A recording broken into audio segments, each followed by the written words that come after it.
You are about to enter the Red and Rev Sports Show experience. Get ready for some real sports talk from some real sports fans who were real sports athletes who have sports knowledge.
What's up?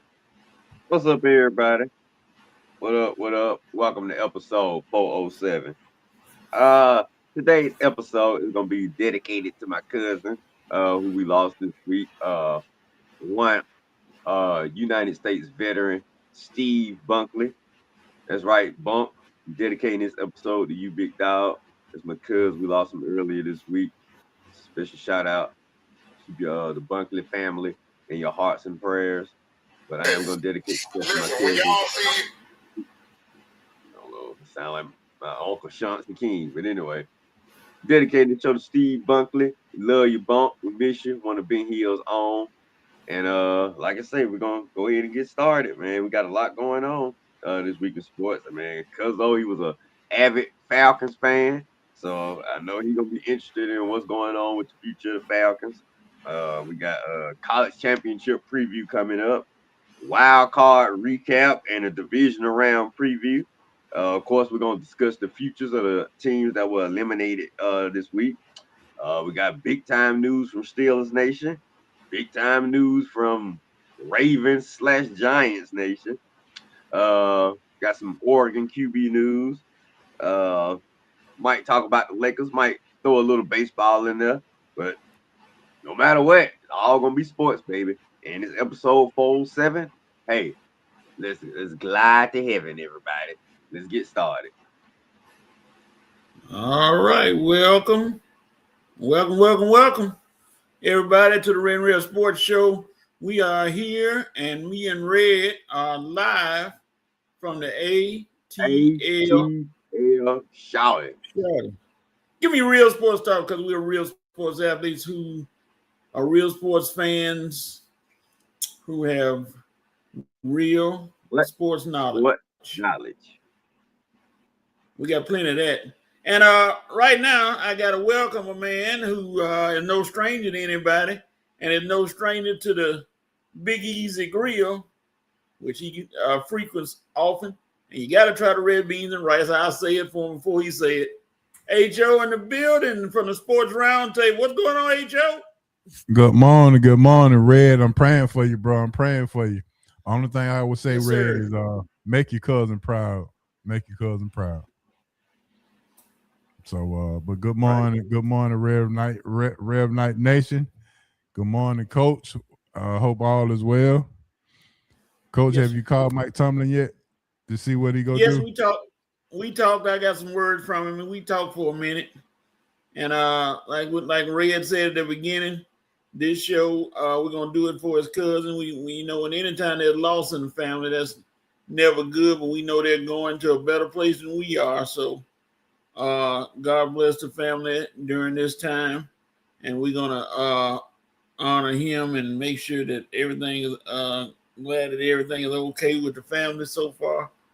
I'm gonna move on to the number 407. Now, y'all, you're gonna find this very interesting, Red. I don't know if I get a clap on this one, but I know for HO, you gonna clap for this one, because the number 407 represents the number of points that this guy has scored in March Madness history. He is the leader in points in March Madness history, 407. And his name is one most hated man in America, Christian Laettner. He gets number 407. He has 407 points in March Madness history. I couldn't believe when I saw it. I said, "Oh Lord!" And I got to say it, and I'm not choking. I'm trying to hold my throat together, but I'm all right. I'm gonna make it through with Christian Laettner being our number 407. Yeah, so, yes, sir. He's a former Hawk. He was a former Hawk, Coach. Yes, sir. Former Hawk for a minute. Should have kept him, but you know how things go with the Hawks and their maneuvering and everything. All right, later then we asked that you nicely, please like and share this broadcast. Hit the like button. Share this with somebody who may not know us, and if you get to them and let them see it, they may want to keep watching every weekend. So hit the like and share button to make sure that we are going around globally, because we are live on the Red and Red Sports Show. We want to welcome the Rev Night Nation. It seems like some of them are up and wide awake with us. Let's see who we got this morning. All right. Scroll back. Amara Thigpen, what's up? Good morning, sir. Joe Black, he's praying for you, Red. And then he also says, good morning, guys. All right, good morning, Joe Black. The VP in the building ready to slam down the prosperity preacher, Red Bottom Gavel, to begin another 5 episode of TRRSS. Rev Night Nation, let's go, VP. I did not see you in the building, even though you may have been, when South Carolina played Texas in that classic this week. I was looking for you, and that was a battle, and your South Carolina girls pulled it off. And he said Coach stomped on our chest with that tape on the numerology this week. I ain't trying to stomp on your chest. That's a good one. That was wrong. I know where you got that from, but you always find them. King Atlanta supporter, what's up? What's good morning, sir? How are you? Glad you joined us on the Red and Rail Sports Show. The Rev Night Nation, we sure they're going to increase as the morning goes on, but we're glad that they are here and that they are listening to us as we go along. We're going to jump right in. We're not going to waste any time. Going to go into our dope, note, and coat. What you like, what you didn't like, and what you tried to keep up with and try to support. Red, what's your dope moment? My dope moment goes to one, Lynn Harris for the Jacksonville Free Press. Lynn Harris was took a lot of scrutiny this week because of her words after the Jacksonville loss to Buffalo. And personally, I don't think Lynn Harris has any reason to feel bad at all. I appreciate her words. I felt she was very classy, very honest, and very genuine with Jacksonville coach Liam Cohen. I mean, if he already getting ate up by all the sharks in the Jacksonville media at the game, what's wrong with one person being positive and uplifting like Miss Lynn Harris, who owns the Jacksonville Free Press, who doesn't answer to anybody? So dope to Miss Lynn Harris, who felt she needed to bring some positiveness into the negative Jacksonville media. Miss Lynn Harris, respect. I ain't got no problem with you, no matter what everybody else, other folks have. I wish there were more media personalities like you. So utmost respect to one Lynn Harris from the Jacksonville Free Press. All right. Yeah, I didn't see anything wrong with what she said. It's nice to give a compliment to somebody. They had a great season. I don't know what everybody was upset about it, but hey, glad she did what she did, and glad she stood up for herself. H.O., what you got? Well, Coach, with your 407 number, I ought to give you a dope moment for that, for being able to just stomach that and get that out. But I'm gonna go with the quarterback for Indiana, Mendoza. He has an opportunity to have one of the greatest seasons in the history of college football. He is playing in the national championship game in Miami, where he's from, to beat his dream school that he grew up dreaming to go to, and finish this thing off with a national championship against his dream school who never offered him a scholarship, and ride off into the sunset with a Heisman, a championship, and beat his dream school that never offered him a scholarship and become the #1 pick overall. All is a possibility. I'm doping on the possibility of all that happening. I'm not saying they're going to win it, but the possibility of it happening is one of them stories that you have to tip your hat out to. Yeah, Mendoza got a chance to become one of the most celebrated football players in college history if he does what he needs to do and follow through and win the national championship for his team to lead them to a 16-0 record. Never been done in the history of college football. So yeah, he got a chance to be special. He's already special, going to be the #1 draft pick, but this has to put the icing on the cake if he does win. Mm-hmm.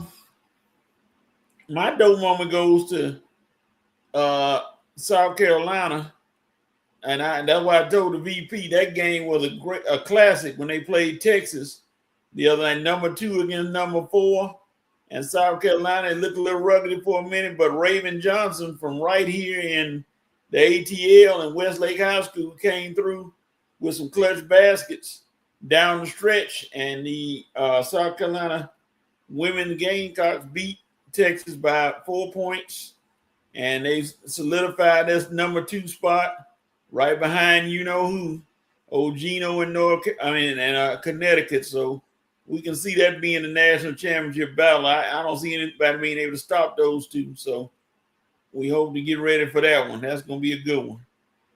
All right. Ho, what you noping on? What you didn't like?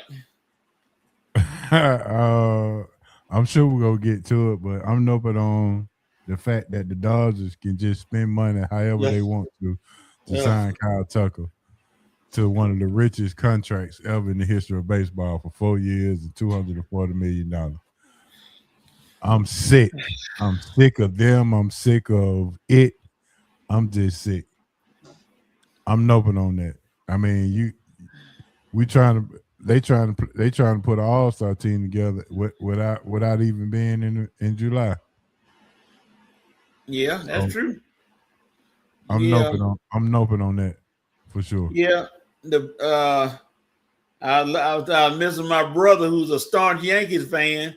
He said he can't say nothing about it. He said, because that's what he remember the Yankees used to do. And whoever they wanted, they went out and got them. They didn't waste no time. They didn't worry about money. They went out and got them. And he said they don't seem to be wanting to do that this year for some reason. So, but the Dodgers are spending. So the Dodgers say, hey, y'all don't want to spend, we'll spend it. And we'll go out and win us several championships. However it works for us. So hey, good job, Dodgers, I guess. My note moment goes to the NCAA. Every time I look up, I see Utah, OSU's Johnson grad at TRO can play immediately. So-and-so get granted another year. But for some reason, they don't want Trinidad Chambers to stay. And he got to go all the way to the court and file suit trying to get him another year. I mean, what is it going to hurt?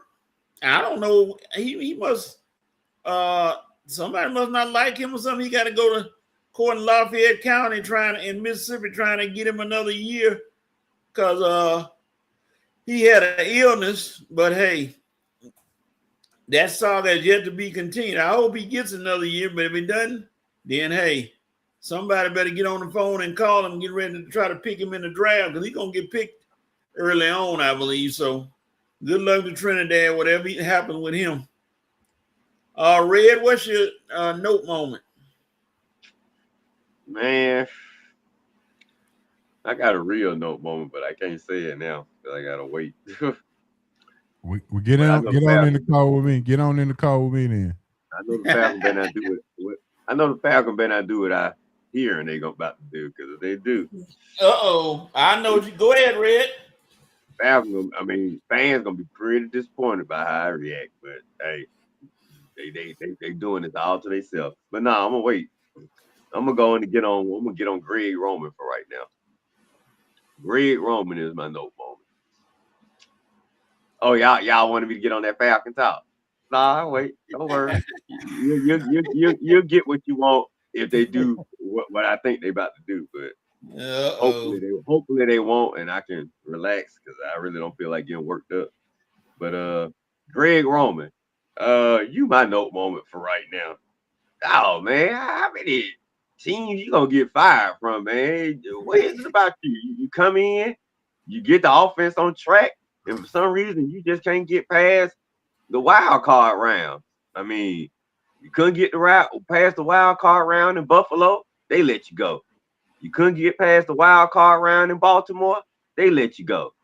Then here last week with the Chargers, again, can't get past the wild card round. Man, you couldn't even put up points. They couldn't even barely put up points.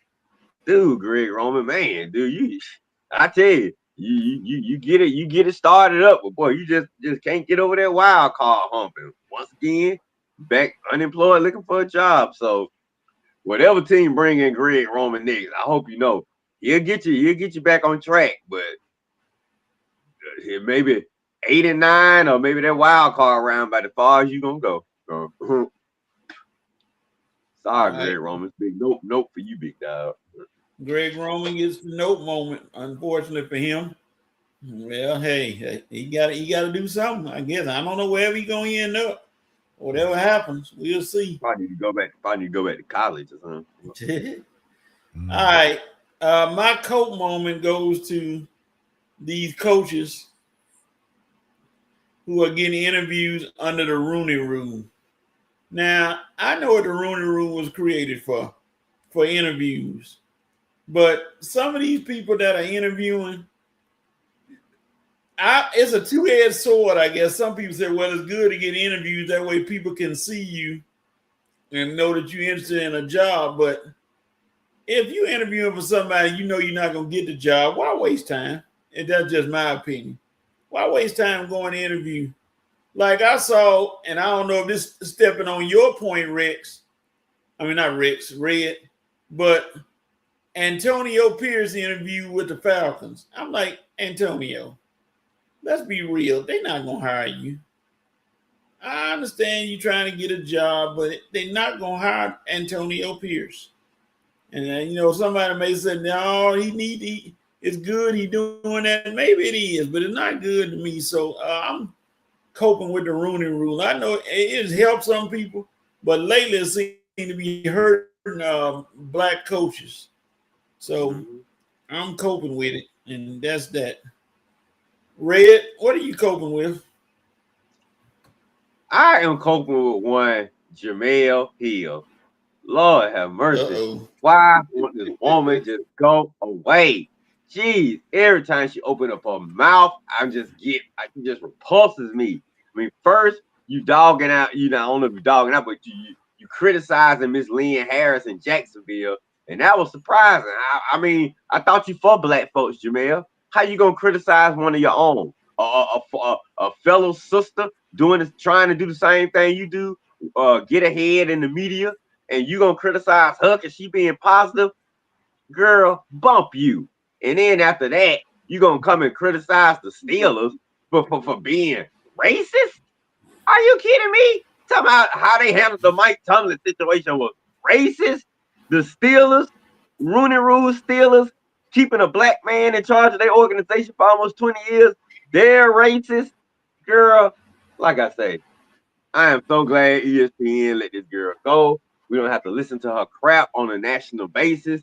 And Lord have mercy, whoever giving this girl, somebody go find her and take her laptop away, take her media privileges away, so we don't have to keep listening to her. She wants to keep posting stuff that we find it online and in the national media. Because, girl, you are just out of touch. And I don't want to keep talking because I don't want to say nothing too crazy. I ain't trying to disrespect her like that, but her points and her sports takes are disrespectful to us, to sports fans. So, God, we got to keep coping with it. Jamel, take a break, go away, go to another country somewhere and just relax. Please stop with these asinine sports takes. Okay, I don't want to get too worked up, y'all. But I'm done. All right. Hey, Joe, who you got? My coat moment is gonna be a prayer for Michael Irvin.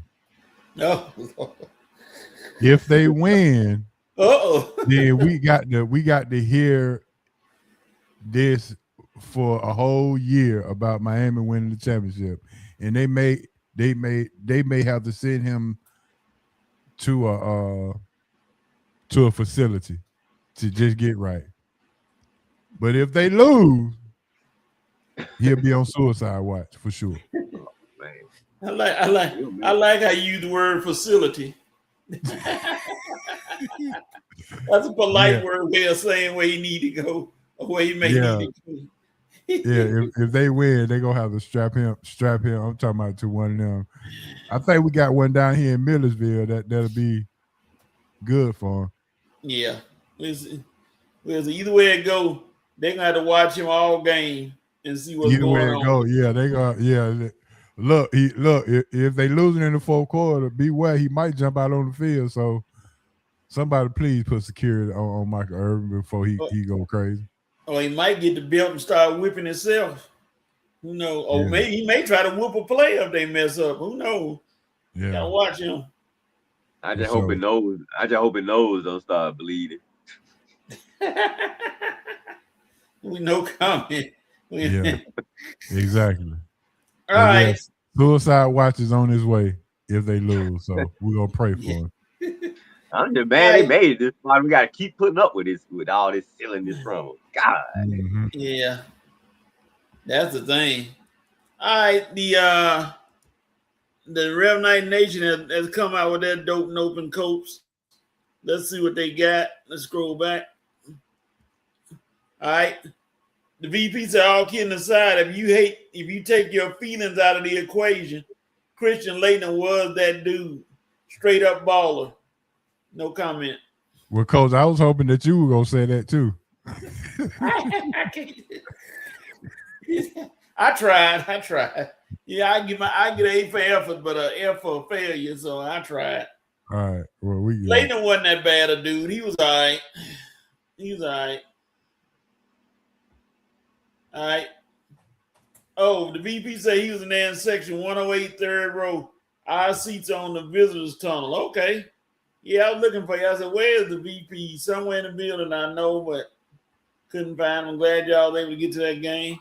And he said he had the same dope, Red, Ms. Lynn Harris, a.k.a. Duval's auntie.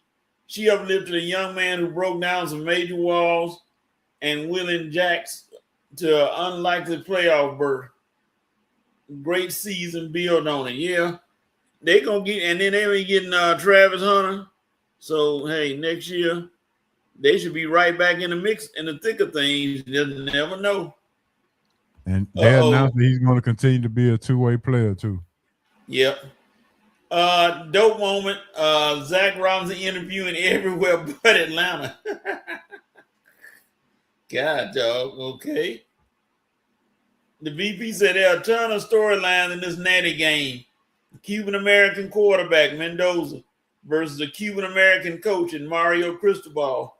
I became a serious Mendoza fan when I found out he and his brother utilized their platforms to promote MS awareness. Their mother suffers from that ailment. Fun fact, she is a former Hurricane tennis player. Her son is playing against her alma mater. 100% of support will be with her son that can make some serious history on Monday evening. Yeah, he got a lot of eyes on him to see how he does. And hopefully, win or lose, he has a great game for him. Joe Black said, nope, moment. The Dodgers keep getting the number one player in free agency every year because of an unlimited wallet. Yeah, they open their wallets up now and make sure that they try to get whoever they need to continue to be successful. And hopefully, 1 year the Braves may follow suit, 1 year maybe, depending on they get another owner, Tyler Perry. If I win the lottery, I'll open up the wallet. If I win the lottery, I'll open it up. Come on in, high-priced free agents. All right. The VP said, HO, the Dodgers understand the assignment. I just wish that the Braves would follow suit. George Steinbrenner's in the afterlife, tipping his cap to the Yankees of the West Coast. Yeah. Now, he used to open his checkbook up no matter what. So, all right. Joe Black said, Coach, the Falcon coaching search. They've been all over the place. Yeah. They couldn't get Harbaugh, and they've been interviewing everybody. Look like you can't, and it's all over. Who knows? No moment. The NCAA basketball point shaving scandal. Yeah, I forgot about that. Really, those mid-major schools, none of the big boys. Chauncey Billups and Anderson Hunt just entered the chat.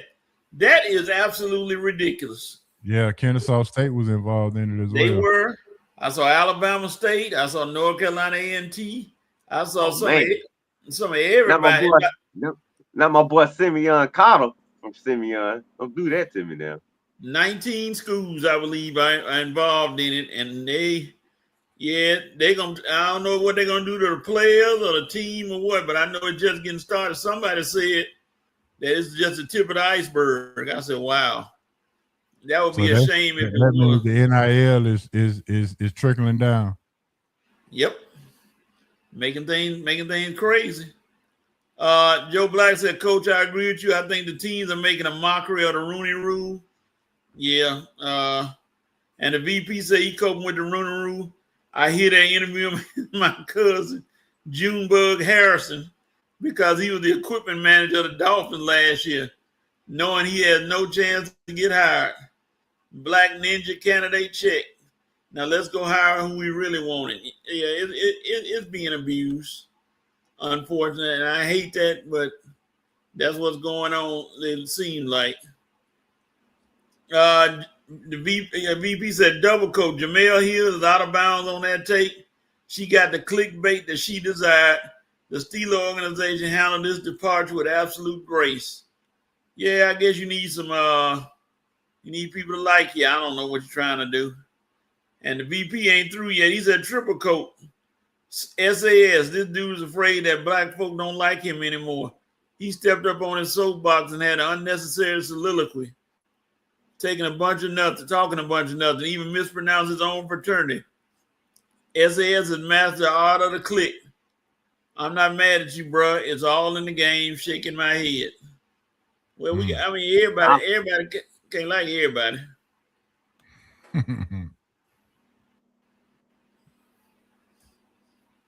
Let's see. Winston Thorne, what's going on, fellas in chat? Smash that like button. What's going on, Winston Thorne of the eye test? Glad to have you, sir. You got to go back and redo your 407 for Winston. Uh-oh. All right. The VP said Joe Black, the Dodgers doing what they do is a prime example of don't hate the player, hate the game. I'm dying laughing that folks are hating on the Dodgers for keeping themselves in the mix. The great value Braves would never. Right. We need to own. I ain't mad at Dodgers. I'm mad that my Braves not following suit. If I can get an owner so we can start spending money too. I ain't mad at Dodgers for spending. I'm mad that my team won't follow their lead. Yep. Red King Atlanta supporter said, who should be our head coach? The Falcons. Not the guy they're talking to today.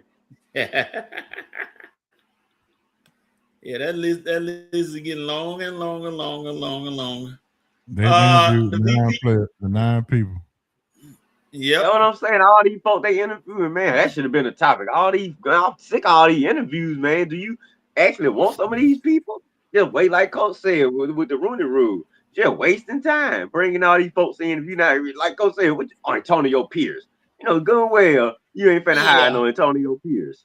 Yeah, I saw that. I said, wow, Antonio Pierce.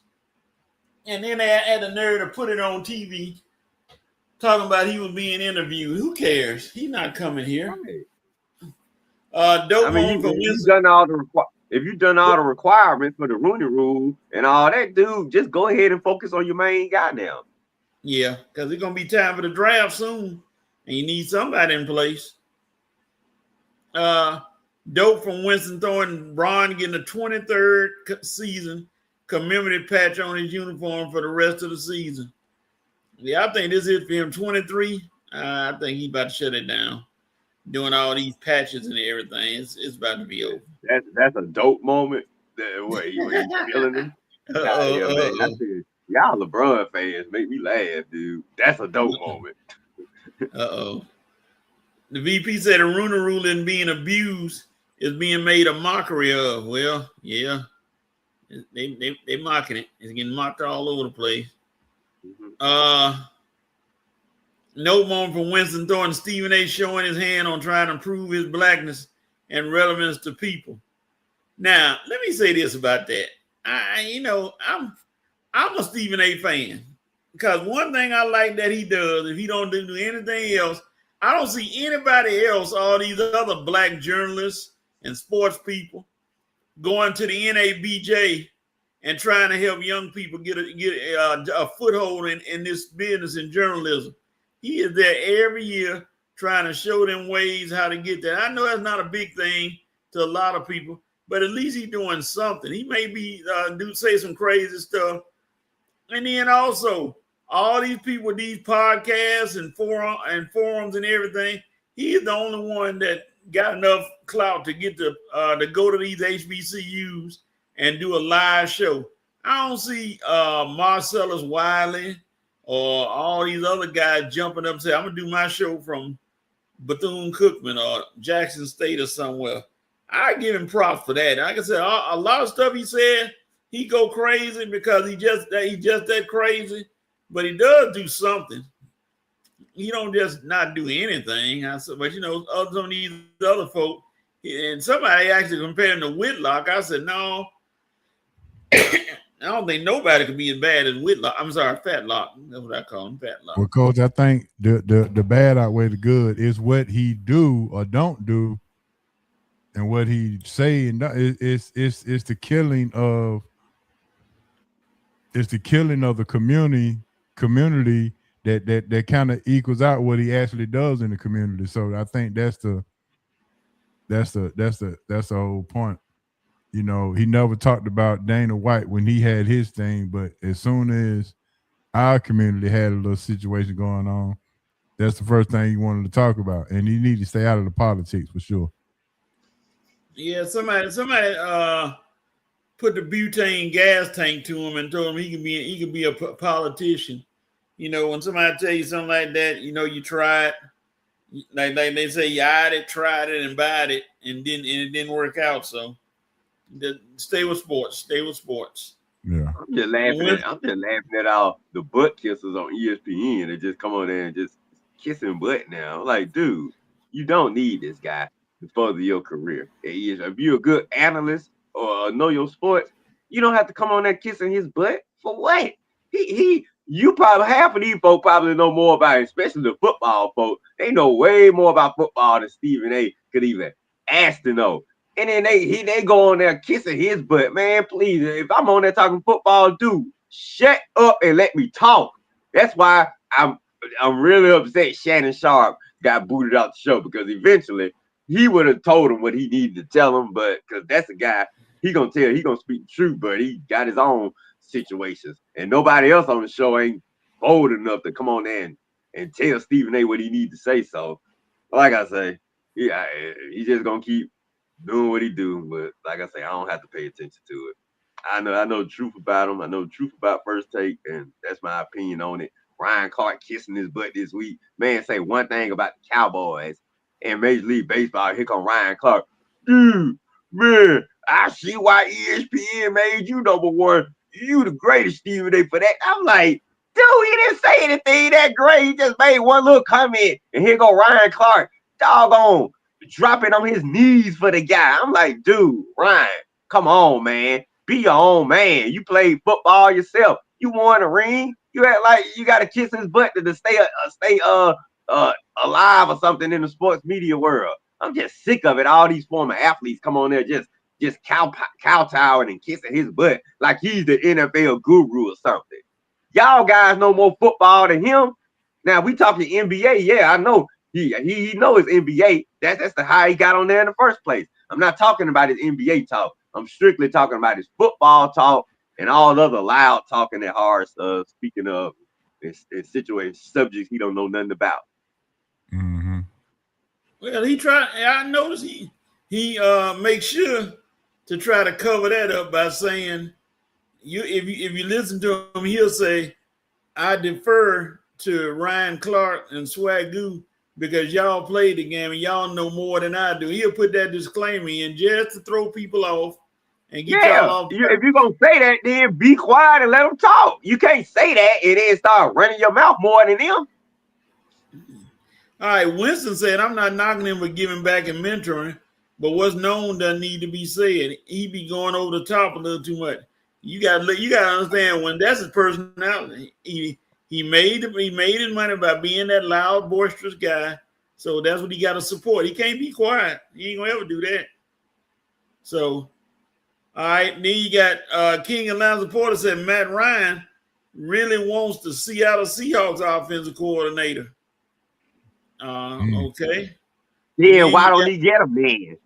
What does he keep talking to Stefanski for then? If you really want him, then wait for him. Yeah. And King Alonzo Porter also said Red Kevin getting another interview with the Falcons. Is that who you talking about? He talking about Kevin Stefanski. Who you think I'm talking about, King? Yes, that's who I'm talking about. And he said Seattle Seahawks are in the playoffs. Okay. Well, then you wait. If that's your guy, you wait. Okay. I don't know who that fella is that just crept up in the top right corner He snuck him. He said his name in the sports ref. I think you all know him. He's a big time pastor / aqua teacher / everything. Rev, What's going on? No, I was listening backstage to your comments about Stephen A. I think Horace kind of nailed where I was going to go with that discussion real quickly. For all the good that you talked about, Coach, he's doing a lot of negative stuff, which is washing out the good, especially in this season. And especially as Red was talking about how he needs to defer to the football people on air, he needs to defer to people who know politics too. Because he's going too far with his straight shooter podcast. He sounds like a black MAGA person, and that's what's becoming dangerous for me. And I'm starting not to pay too much attention to him on the sports side because I don't know what his political agenda is in the politics side. So, I'm not going to keep on going on because there's a lot more sports talk that needs to go on this particular show. But I just wanted to chime in just a little bit on the Stephen A stuff. But for me, Horace hit it on the nail. Joe Black said, welcome, Rev. Hopefully you're healing the Eagle Nation. I'm in Florida right now, so I'm going to let the snow try to heal him right now until I get back till tomorrow. But let him keep crying. Winston said, y'all been hacked. Somebody just snuck on the panel. And King and Lounge Supporter said, I just asked because I want to know someone else. I don't know nothing about Kevin. Kevin Stefanski is not the coach for Atlanta. I'd put it that way. Well, yeah, that's what Coach said. I agree with that. He is not the coach for Atlanta. So I hope Matt Ryan don't make his first colossal mistake. But well, that's going to be hard to sell to a very huge black fan base, especially the way he handled Shador. That's going to be hard just from that standpoint alone. But if you talk about coaching, it's kind of hard to talk bad about a guy who's a 2-time coach of the year, though. Yeah, it's not like he can't coach now. Let's be clear about that. The culture is not feeling him right now because of how he handled the whole quarterback situation. And that doesn't look good, like he was trying to sabotage a black quarterback. But pound for pound as a coach, not too many coaches have won Coach of the Year once, and he won it twice. Yeah. I think it's the fit is what everybody is. Oh yeah, for sure. For sure. You got an urban town, Yep. an urban community that surely and far exceeds supports this town. And with one of the and how he treated one of the legends of this town's son, it's not gonna go well. For sure. Yeah, I totally agree. Just to fit in itself. Matt Ryan knows that. I hope you're listening, Matt, or you may do something real stupid. Now I can't knock his coaching, but I can out. But no, you're right about the coaching. Yeah, I can't knock his coaching, but we need leader of men. We need a culture change, and the fit is not fitting if you go down that route. Yep, I agree. Totally. Rev, the VP said the deacon board meeting ended early when Rev Doctor declared that Jesus' sandals had no straps. That's a good one. How you going to mention the straps? Let's see.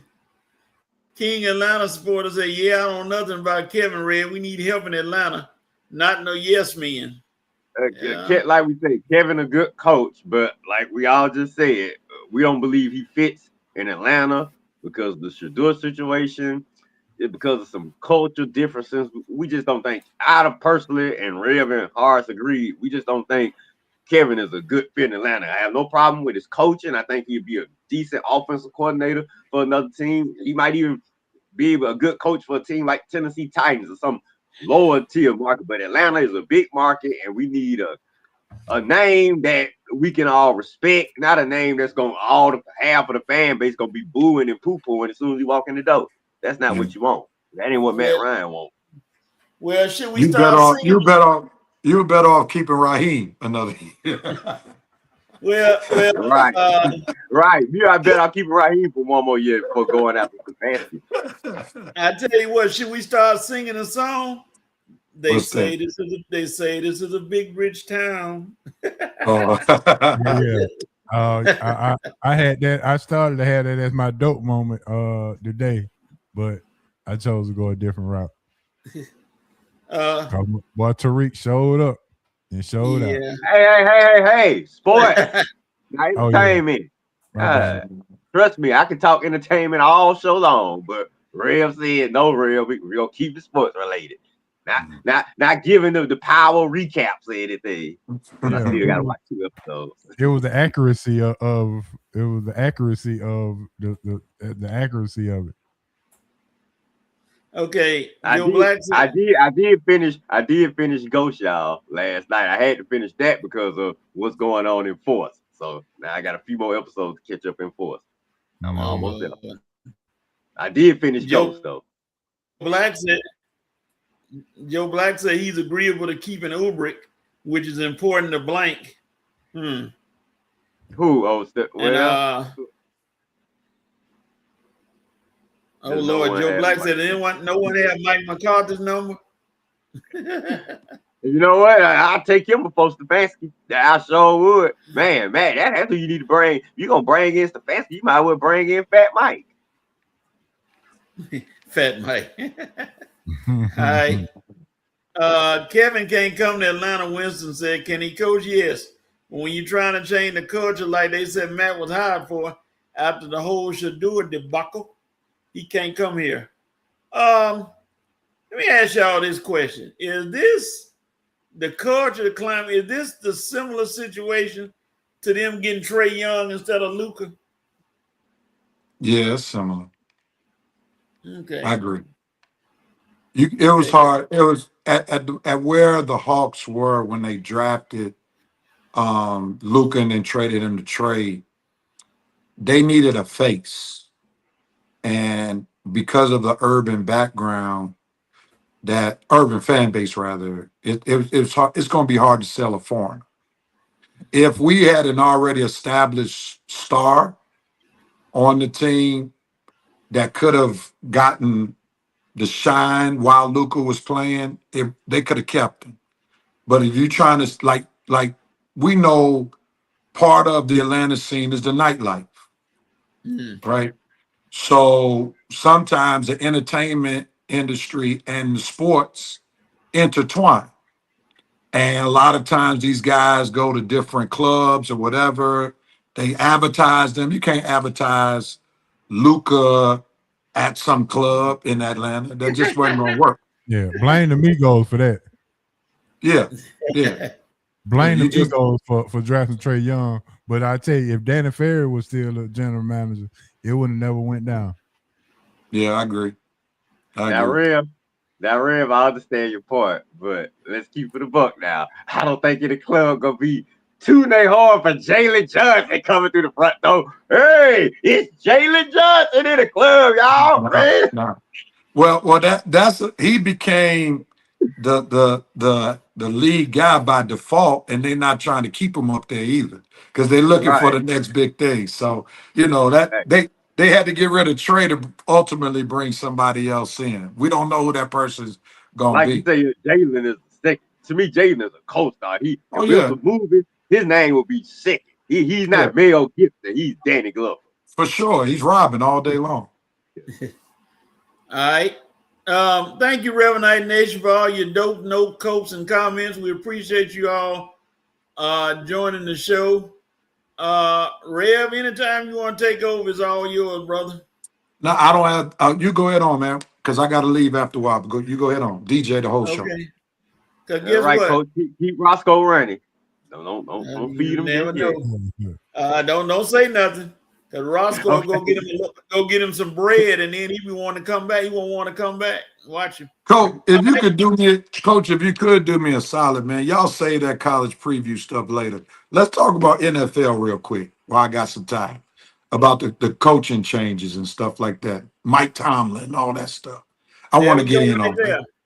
Mike Tomlin, the big news of the week. They said Harbaugh was a big fish in the sea, but then Jaws came out and Mike Tomlin became Jaws and swallowed him up. Or he was, I know Red know who this is. He was the Meg Red, and he just went to swallow everybody up. Mike Tomlin. Coach, you had it good the first time. That first one was a good analogy. I'm surprised you came with it like that. Shockwaves throughout the NFL. Rev, while you are here, let's let you talk about Mike Tomlin's resignation, the implications. And I got something to say about it that y'all may not know, but guess what? I talked to Mike Tomlin. We're going to get to that later. Go ahead, Rev. Well, I called it on my social media page the previous day that when the Steelers lost, I said he should resign. I mean, it was clear. I think Mike Tomlin was entering uncharted territory during his tenure at Pittsburgh, never being publicly booed and the calling for his job. And it would have been hard for the Steelers to sell Mike Tomlin coming back. At this juncture, they're not concerned about him just making it to the playoffs. They want him to win. Unfortunately, Mike Tomlin has been a victim of his own success. He has taken sometimes teams that were probably supposed to be cellar dwellers, and they are competing for divisional championships. We can look at even this season. We know Coach is a staunch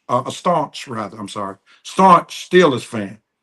And during the preseason going into the regular season, Coach wasn't beating his chest. He didn't know what to expect of this particular Steelers team.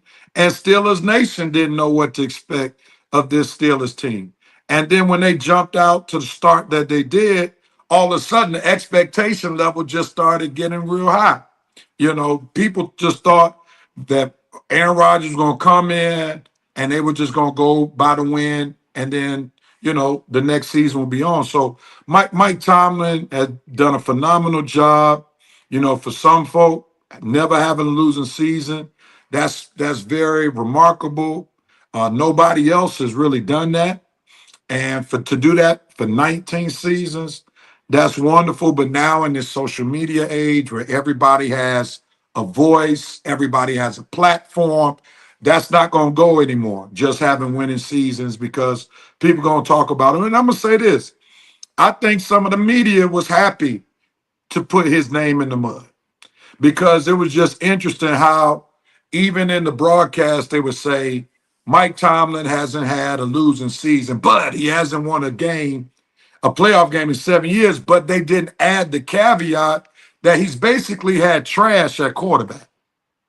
That's been his biggest Achilles heel, and his team has never been terrible enough to draft. Now, can some people say that he missed out on Lamar Jackson?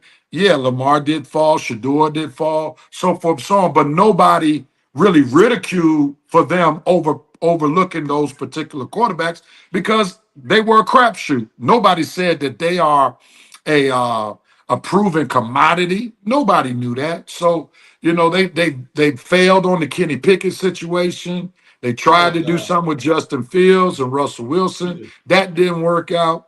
So I think the biggest thing, and I'm going to close, was they let Big Ben hijack the franchise. Yeah. They let Big Ben hijack the franchise when he was starting to go toward the twilight of his career. That's when they should have drafted his replacement. Take a page out of Green Bay, who did that with Brett Favre, who did that with Aaron Rodgers. And because they were afraid to make Big Ben mad, even though he was no longer a championship caliber quarterback, that's what messed the Steelers up going forward. I agree. And then you look at just the fact that, like you said, with Big Ben staying longer, you missed out on quarterbacks. You missed out on Lamar Jackson, maybe even a Pat Mahomes if you could have snuck him in there. You missed out on several quarterbacks that could have helped your franchise, and they could have done the grooming thing. Sit behind somebody for a year, wait, and then come in and say, "Hey, all right, I'm ready." But I'm gonna say my thoughts. I got some thoughts. Red, what do you? How do you feel about this situation with Mike Thomas? Well, Red said a lot and said it eloquently. I agree with most of everything he said, but I'll throw a few shots up here. Uh, hey man, don't we all wish we could be Green Bay? Always have that quarterback waiting for when the next guy retires, have a guy just ready to come on up. Yeah, we wish every team should do what the Packers do. And like Real said, with all of the greatness that Tomlin did in his 19 years, and greatness he was, I mean, to be a black man coaching in the NFL. Uh-oh. There you go. Okay, am I back? Am I here? Okay, Yeah. okay. Yep. Excuse me for a minute. Oh, to be a black man coaching in the NFL and to have that level of success that he did when many people didn't even want brothers coaching in the NFL for the longest time. They want him playing quarterback in the NFL for the longest time, but definitely did not want him coaching. It goes back to why we have the Rooney Rule. Exactly. Why his team has the Rooney Rule, the team that he's a coach of, why they came up with the Rooney Rule. And I think he benefited from that because I think I remember when Pittsburgh was looking for coaches after Kyle resigned. I don't think anyone had Tomlin on the radar. I don't even think none of us knew who Mike Tomlin was at the time. I mean, besides the fact that he coached under Tony Dungy and he was the Vikings defensive coordinator, not many of us knew anything about Mike Tomlin. So him coming in and getting a job was a big question mark. And 19 years later, we see the Pittsburgh definitely made the right move. But like Rev said, I mean, you can only be in the same place so long, especially in this day and time when you're not winning. You're having a lot of disappointing seasons. You have fans with platforms, the social media era, and you got fans calling for his job. He just went through a whole series of errors and unfortunate situations in these last few years in Pittsburgh. But you got to give him respect. Through it all, he never had the losing season. The coaches would have. He still maintained the winning season, and you got to give him his props. But we all know Pittsburgh is about championships. In that time, it's the team that has the most Super Bowls. So you know it's about tie for the most Super Bowl, but you know it's about championships in Pittsburgh. Chuck Noll, Bill Kyle, Mike Tomlin, they all set a standard for winning in that town. And when you go 10 plus seasons without even a playoff win, man, dude, you approaching Marvin Lewis territory now, and that's not what we want for Mike Tomlin. So, like Rev said, it's unfortunate that the quarterback situation they never got it corrected after Big Ben. Like you say, Big Ben, his insecurities didn't allow for them to have his successor on the team while he was still there. And like you say, they just never found the quarterback once Big Ben retired. Rev mentioned all the names they went through, and none of them never seemed to pan out and work. And this the NFL, baby. Like all of us know, you got to have a quarterback to win big in this league. And no matter how good a coaching job Mike Tomlin done, and it just goes to prove as great a coach as Mike Tomlin is, with all the success he's had in Pittsburgh, if you don't have a quarterback, you're not going to win. And that, in the end, is what did Mike Tomlin in. But like I say, we all respect the guy for what he did. We all respect him for just what he did for black coaches in general. He's definitely, to me, a Hall of Fame coach.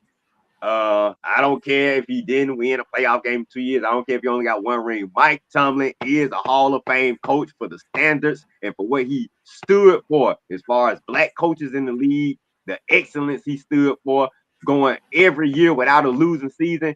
That man is Hall of Fame worthy. But like Rev said, eventually it comes time when we have to move on, and a change of scenery is probably for the best. And I admire the Steelers, and I admire Coach Tomlin for ending their relationship and partnership with grace and respect. Nothing, no bad words coming from the Steelers, no bad words coming from Tomlin's side. It's like we decided to move on. Thank you, Steelers Nation, for everything you've done for me. And as far as from the Steelers side, thank you, Coach Tomlin, for everything you've done for us. And all you can do is say, good job and respect to your future. Yeah. H.O. I agree with what everybody said, but I'm gonna add my piece. I think this is a prime example of when loyalty and reality collide. The loyalty of the Steelers organization versus the reality of you let Ben stay too long. You let Le'Veon Bell. You didn't want to pay him, but you kind of were in and out on that situation. And at the end of the day, you didn't want your loyalty kept Tomlin there for a long time, and for an organization who had 4 Super Bowls, just having winning records is not. I'm sorry. For an organization that has that many Super Bowl rings, having winning season is not going to continue to be suffice for the organization. So you have to decide, or you want to be loyal, or you want to have the reality of we're not going to continue to win Super Bowls if we don't change our philosophy as far as loyalty. As far as keeping players too long and trying to be loyal to them is going to handicap your franchise, and I think that's what they end up doing. Mike Tomlin is not a X and O guy. He's just a leader of men. He has a great leadership. Me and Coach talked about it, and he basically dragged this team to a division this year, and it just wasn't enough in the playoffs. So, big ups to Mike Tomlin. He has an impeccable resume for sure. And this goes to show you that I don't care how long you've been married, you can separate without having to be a mess. 20 years of this marriage, and you just go your separate ways, and nobody had nothing bad to say other than, okay, good deal. We hope for the best.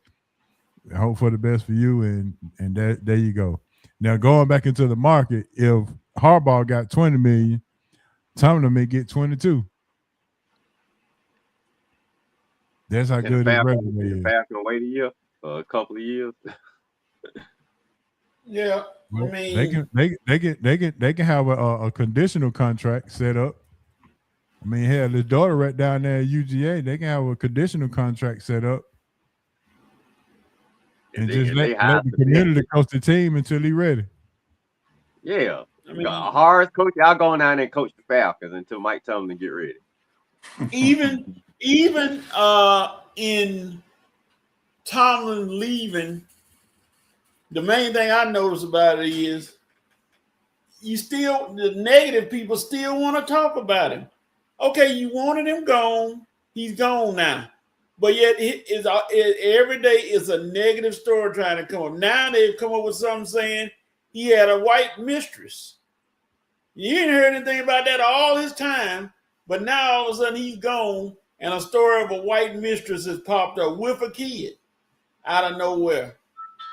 They're talking about I understand what people are saying about he didn't win a playoff game for 8-9 years. That was negative, but like Rev said, like y'all said, Duck Hodges, Mason Rudolph, Mitch Trubisky, Kenny Pickett, Justin Fields, Russell Wilson. People act like he had Big Ben his whole career, which he did not, and he did more. And I ain't gonna say a whole lot because I've already spoke all my piece. And somebody told me online saying, well, he's not gonna be a first ballot Hall of Famer. I said, okay, so next year after that, he's gonna be a Hall of Famer. But is he still gonna be a Hall of Famer? Can you deny that he's gonna be a Hall of Famer? Well, I don't know. I said, okay, you're just trying to keep him out, but you can't keep him out because the man is that good. And for him to stand there on Monday in front of the owners and in front of the team, and for there to be actual tears coming out of his players and people who are all caught off guard by him saying he's retired. They didn't know it was coming. people are saying, well, he was forced out. No, he wasn't. He came in there 5:30 in the morning, just like Brooke Pryor said, like he always does, got his stuff together, called his meeting, and said, that's it. You're done. And like Rev said, it was time. And now look at him. Who saw the picture last night of him sitting at his daughter's gymnastics event, smiling and enjoying life and saying, hey, this is my second life. And pretty soon, there's going to be a bidding war for his services on TV to analyze games. CBS, ESPN, who need to get rid of Rex Ryan. Oh, no, I'm sorry. I'm going to stay off that. I didn't mean to say that. CBS, ABC, somebody going to make a call to him and say, hey, come on in, Mike, and help us with your analysis.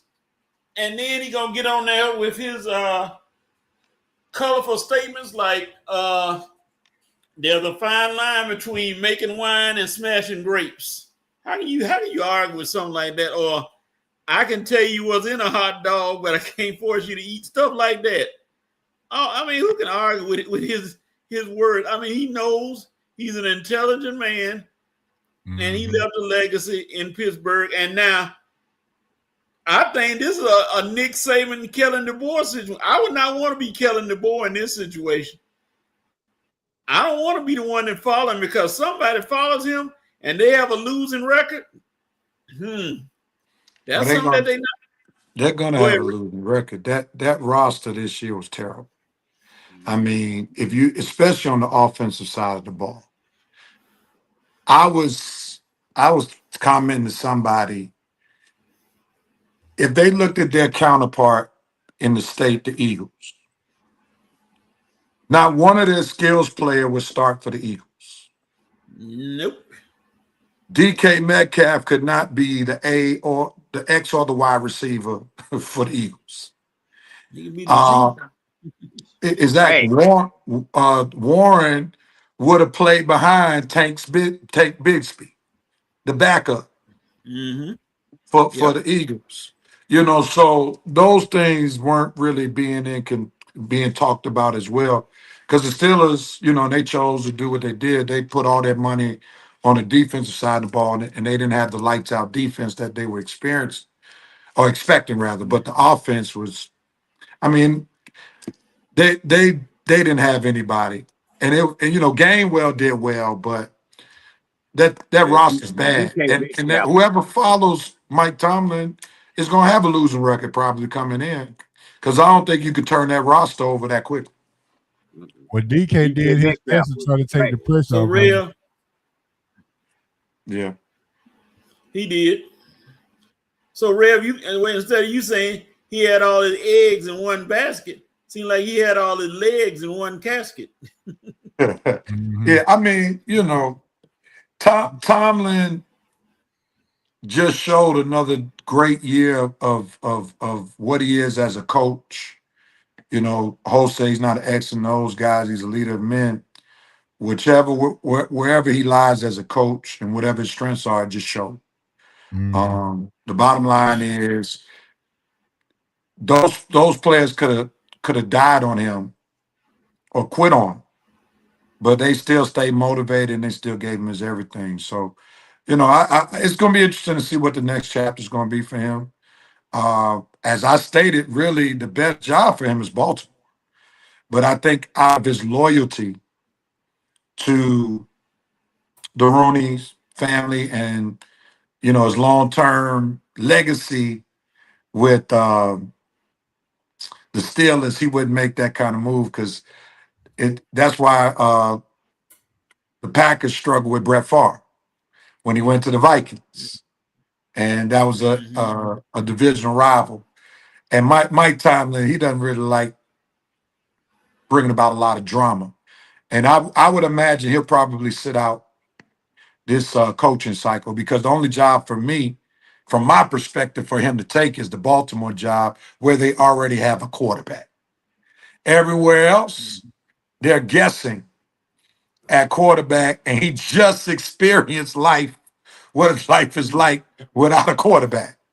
So yeah. I think he'll sit this cycle out, see what job opens up next year, with a quarterback or a team that's in prime position to draft a franchise quarterback.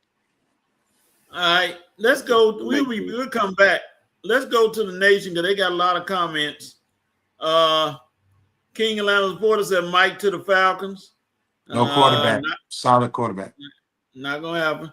Unfortunately, Joe Black said the urgency they scheduled Stefanski to get in before Tennessee leads me to believe he's talking about Stefanski near the top of their list. And Joe Black said Tomlin looked so relaxed yesterday at UGA. Yeah. He's sitting there watching his daughter and enjoying the whatever what she was doing. And Winston said, exactly, Rev. Blank even said that they listened to the fans and their comments, which helped usher Rod the door. Same for Tomlin. Social media gives everyone a platform and voice now. Unfortunate as it is, but it does do that. Let's see. I know which voices they ignore though. VP said the media couldn't wait to jump on the Tomlin bash train. The Steelers force-fed us Mason Rudolph and the Kenny Pickett's of the world. You said it, Rev. Big Ben placation cost Tomlin in the long run. Caleb 378383. Good morning. It's the Council of Idiots. I don't know who the council is. He probably talking about Steelers fan. DP said, let y'all know when the Steelers should have done something about Big Ben. Bro hadn't won a postseason game since 2016. He was over in 17, 20, and 21. Mm-hmm. Yep. Let's see. Yeah, I got to come back to Big Ben because it's okay. VP said the Steelers fan base is like their brothers to the Eastern Philly. We wouldn't be having this combo right now. Either one or two things would be occurring right now. Either the Steelers would have a younger quality quarterback and they are making another great playoff run, or Tomlin would have been let go a while back, not accepting mediocrity. I loathe Philly fans, but in the same breath, I applaud them for keeping their sports franchise accountable for the hard-earned money they spend. Before you read his next comment, they are giving Jalen Hurts the blues in this year. Yes, they said, I saw that. They are giving you would have never known he won a Super Bowl last year. They're talking about trading him. Some folks talking about cutting him. The overarching thought is he has to prove next year if they extend him. That's where Eagles fans are, and the VP is right on point, because once Big Ben started declining, they would have been putting pressure on management to draft the next quarterback. They would not have let Big Ben hijack the franchise. And it goes back to what Horace said. This is when loyalty clashed with reality. Yeah. And that's what happened with the Steelers. Yep, that's it. The VP says Shedeur Sanders should be a Steeler right now, waiting and ready to compete for QB1 status in the 2026 season. The Steelers allowed old man Skeet Rodgers to hijack the Steelers draft. In my heart, I feel this Super Bowl winning quarterback didn't want to shed a spotlight with a young, popular rookie. That will always amaze me, and that was the reason SS wasn't selected by the Steelers. No, the reason he wasn't selected because of the boycott, and that's what I call it, a boycott. What boycott you referring to? Joe Black said boycott of Shedeur Sanders. Oh, how they just blackballed him and said, "No, don't draft him." So coach, you saying the Steelers were part of the boycott? That's where I think they overstepped Tomlin. I think Tomlin probably wanted to get him, but they overstepped him. I don't know. Who knows? But it's okay. Then Joe Black said the next coach is going to have it, bro. The VP said DK would be the WHY receiver for Philly instead of the Y. I agree, man. That dude killed my fantasy team this year. VP said Tomlin would be great in ATL of Miami, they're a great head coach away from going to the next level. Not Miami. They ain't got a quarterback. Because and the Falcons don't right now. They're not set.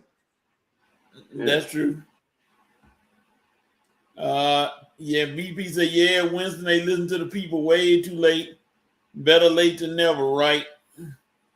And BP said, Coach, I'm referring to the eventual selection of Sanders. Browns must receive a phone call from someone bigly important. I think the owner is the one that decided to get him. He shook off everything else and said, no, y'all get this kid. And who knows where he's going to be at the end after this. Let's see here. Sean Hagwood, good morning. I'm going to be about to preach a memorial service, but want to get my 2 cents in. Tomlin to be the next Falcons head coach. Yeah, what's up, Hag? We got to get him. What's up, Hagwood, all the way in Charlotte, North Carolina? My Morehouse brother and pastoral colleague. What's up, Sean? What's up, Got to Sean? get him a quarterback. You wrong on Tomlin. Falcons don't have a quarterback, so no Tomlin not coming here until we get our quarterback situation taken care of. Stop bringing all these folks to the Falcons so they can suffer. God. Okay. You already happy with Bijan suffering and London suffering. Now you want Coach Tomlin suffering? Jeez. Red, I love it. I love it, Red, how you continue to elevate Bijan on the scale. I love it. Well, I can't deny it no more, man. Best running back in the NFL. Yeah. I love it. Let's see. Coach, what do you think about James Harrison saying Tomlin shouldn't be a Hall of Famer because he doesn't have a coaching tree? And we can't say Bruce Arians because he technically came up on the Dungy. James Harrison is saying that because I think some stuff happened between him and Tom when James Harrison was not allowed to come back, and something happened around that time, and that's still a bitter pill with Harrison. The way that was handled, whether it was Tomlin or whoever, and all that kind of still got messed up. But Harrison got his opinion. But James Harrison can say what he wants, but he's not going to be able to stop him getting in the Hall of Fame. The VP say, let's say Tomlin heads the ATL. They will make a play for a quarterback, salary dump or something. We'll see. All right.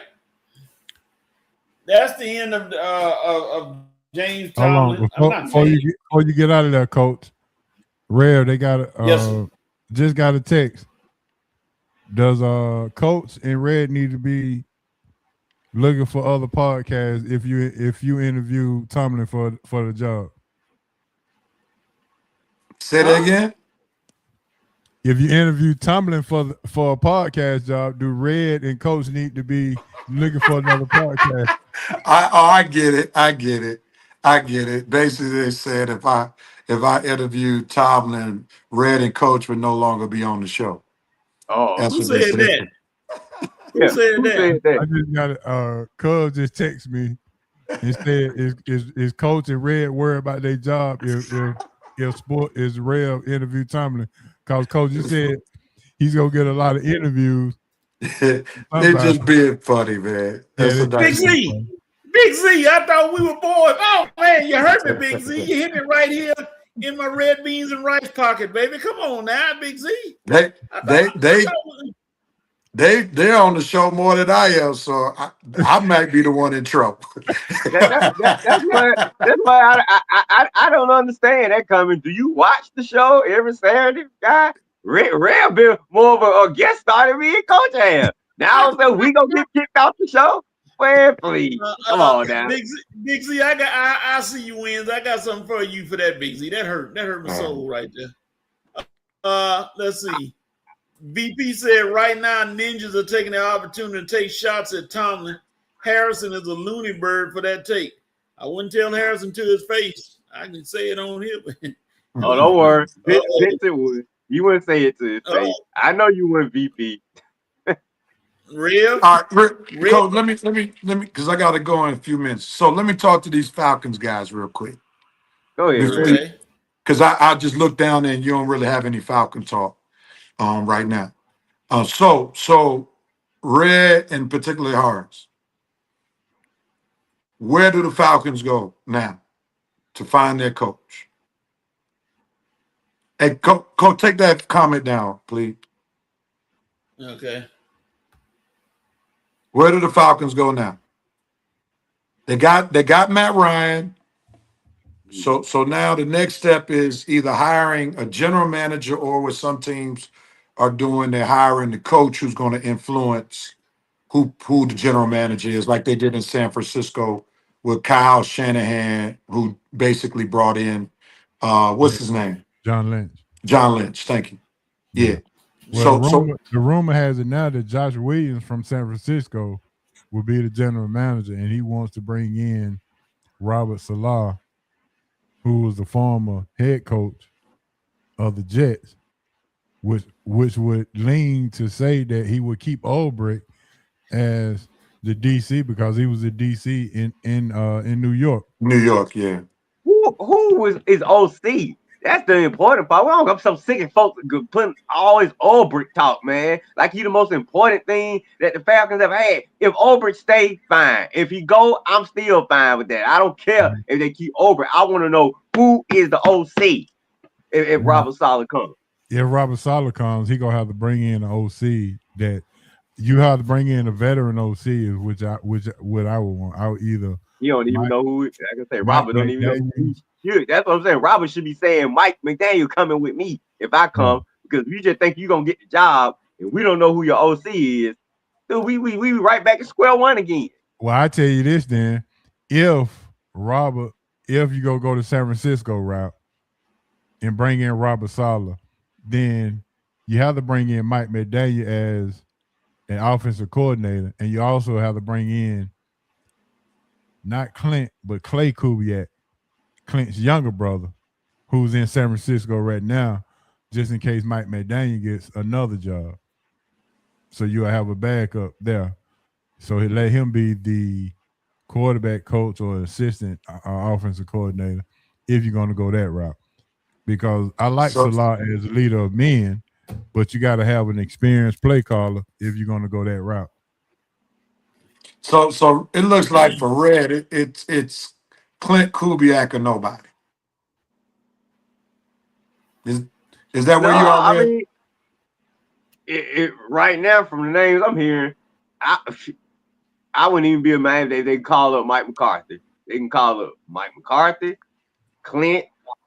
If you bring in Robert Saleh with McDaniel, that's fine. I'm just all this uncertainty, all this, and Stefanski, who I keep hearing, I'm not down with that. So that's what they're gonna do. I just start looking for me a backup team because I am not gonna be cheering for the Falcons. I'm not cheering for the Falcons. I am not cheering for the Falcons if Kevin Stefanski is the coach. I promise you that. If this man is hired as the coach, where my trash can at? You see this trash bag right here? That's where it's gonna be. That's where it's gonna be as long as Kevin Stefanski is on that sideline. So you go ahead, Falcons. Go ahead and do this dumb stuff. And I promise you think Rev was an emotionless fan, I'm gonna give a new meaning to the word emotionless fan. Yeah. So that's why I'm just gonna wait. I'm gonna sit back and wait. And hopefully these just rumors I'm hearing, or maybe you just want to talk to Stefanski to make sure he ain't the guy. But if they do this, we're gonna have a red Randy. I promise you. We're gonna have a red Randy. Might be red Randy until this guy is off. So you know, Rev, how I rant when I want to coach out the team. I'm gonna be Randy from the start of this hire and to the end of this hire. Every week, I'm gonna find something to rant on. I don't care if we win it, what not, because the only thing that he can do to keep me from getting on his butt is win the Super Bowl. And he ain't gonna do that. I'm gonna be ranting on his butt. I'm gonna be hating on him every week. Like I say, I am gonna be the Falcons' worst enemy if they do this right here. I promise you. You're gonna have Falcon fans delete me off the page. You're gonna have me losing all kind of friendships. I promise you. If Kevin Stefanski is bought to the Falcons, a lot of y'all Falcon fans, this may be the end of our relationship because I am gonna get fired to this team.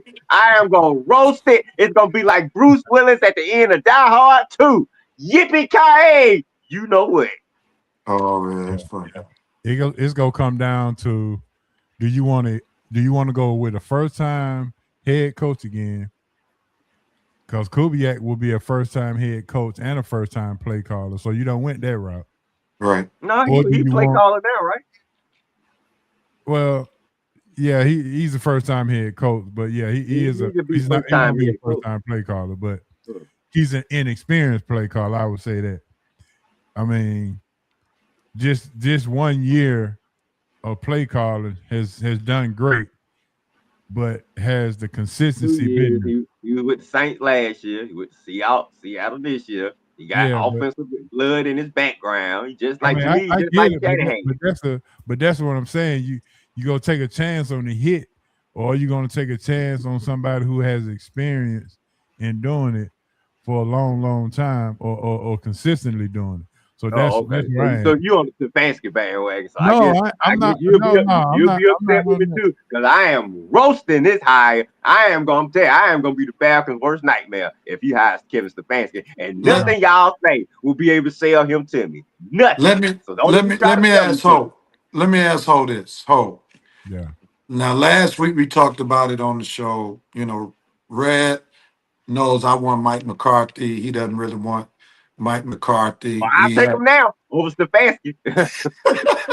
So from my perspective, Mike McCarthy is the best hire. Number one, he's an offensive mind. Number two, he's groomed 2 quarterbacks that most likely will be in the Hall of Fame. Aaron Rodgers, Dak Prescott. He did it in Dallas, even though he didn't have much playoff success. They still did win games, won division, so forth and so on. Because of the Falcons haven't had so much turnover. That's what makes me pause when you start talking about any first-time coach, because it hasn't worked. So for me, before you go to the Super Bowl, you first got to have a winning season. Then let's get to the playoffs. And because I know Mike McCarthy can do that, especially since the Falcons have been going on a 9-year drought, that's the safe hire for me. What's your thoughts? Well, I would agree with you if we had a quarterback, but we don't. We don't have a quarterback, and McCarthy, to me, has been away from the game. What, in the last 3 to 4 years now? No, he just been gone a year. You done buried the man's career. I mean, He was just the Dallas coach last year. Yeah, but what And was he still keep up with the game. He was on Pat McAfee every week. He was coaching in title, but not coaching. He was the coach. Yeah, he was a coach. In He title. wasn't the GM, but he was the coach. Yeah, he was the coach in title. No, he was coaching Horace. Did they go to the playoffs? Yeah, they made it to the no. They didn't. Yeah, they made it to the playoffs last year. No, not last year. Yeah, but they made it 3 times. He won 12 games 3 straight years. Yeah. He got a good run with him. Okay. And they didn't make it. And they didn't make it. My fault. Surprised. They didn't make it last year because Dak got hurt. Right. But I was surprised. McCarthy had it. And when I looked it up, I thought I was gonna be looking up a bad year. He had a decent record with the Cowboys, other than the year Dak got hurt. And I think in the first year. In the first year. But other than that, he was like 12 wins every 12 year. and 5. 12 and 5. If you got a quarterback, then I'm all in. But I don't. I mean, if you say come here and groom my quarterback and groom my offense, then I'm all in. But I don't know who that is. But see, here's what you're saying right now that would make me say the Falcons need to lean towards defense, because if Mike McCarthy doesn't have a quarterback, what is Clint Kubiak going to do without a quarterback? You see what I'm saying? Mm-hmm. Yeah. You're in the same boat. So it would make sense in the interim to go defense and get you a coordinator. if the whole point is we can't get an offensive mind because we don't have a quarterback. Because no matter who you bring in offensively, as of today, you either gonna have an injured Mike Penix, an old Kirk Cousins, or some guy who's trying to find his stride in the NFL. That's where you are right now. Well, I would say this to back your point up. Clint Kubiak was offensive coordinator in Minnesota when Kirk Cousins had his best season. So you have a tie in that situation right there. You just got to decide if you're going to use him again next year to bridge the gap until Michael Penix gets healthy again. Yeah. All right, gentlemen. Well, if Matt Ryan, look, if Clint is Matt's guy, and you just talking to Stefanski because you don't want to wait, man. Look, I'm not saying I don't know who his guy is, but if Clint is your guy, dude, you're gonna have to wait. Wait for Seattle. You can talk to him next week. If they eliminated this week, you can talk to him next week. If you gotta wait a week, wait a week. If you've identified that as your guy, don't be impatient now. So, well, we'll see. Gentlemen, I gotta head out, man. But I enjoy being with y'all. God willing, see y'all next week. Let me get one more take from you. What you think about this Lakers situation, dude? Is JJ should be on the hot seat? What's up with these shooting woes? What you got to say about that right now? I think it's more roster construction than it is coaching. And I think that's where Darvin Ham was given a bad deal. Because the roster construction, like the bottom line is the league now has a lot of wing play. Guys can shoot the three. Guys can handle the ball, get to the hole. You look at like the Houston Rockets roster. You look at Oklahoma City. You look at the San Antonio Spurs. The problem with the Lakers is they don't have enough athletic guys to defend all those guys. You can't play Luka and Austin Reeves at the same time, plus an old LeBron. That's three defensive deficiencies on the court at the same time. And you're hoping that the one guy who could play defense, if it's a Vanderbilt, if it's a LaRavia, and then you got Ayton, you hoping that can clog up the middle, but these guys shoot too well to be able to play defense like that. So it's the roster construction, because when you got Luka and Austin Reeves out there, they're the same guy on defense. They can't defend nobody. And then, LeBron can defend that for a spurt, but not for a long time. So the roster construction is just bad.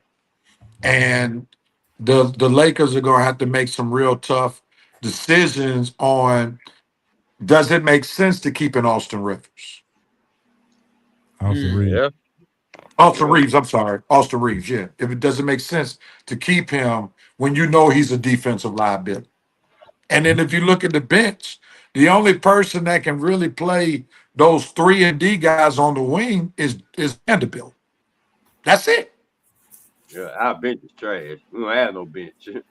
Yeah, I mean, the roster's horrible. So you can have anybody as the coach, but they're not competing for a championship until they have a better roster construction. Yeah, Rob Pelinka, you might have to go, buddy. Yeah.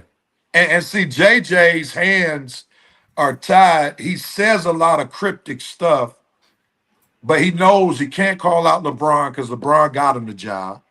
Oh yeah. He can't call out Luka because Luka's the franchise player.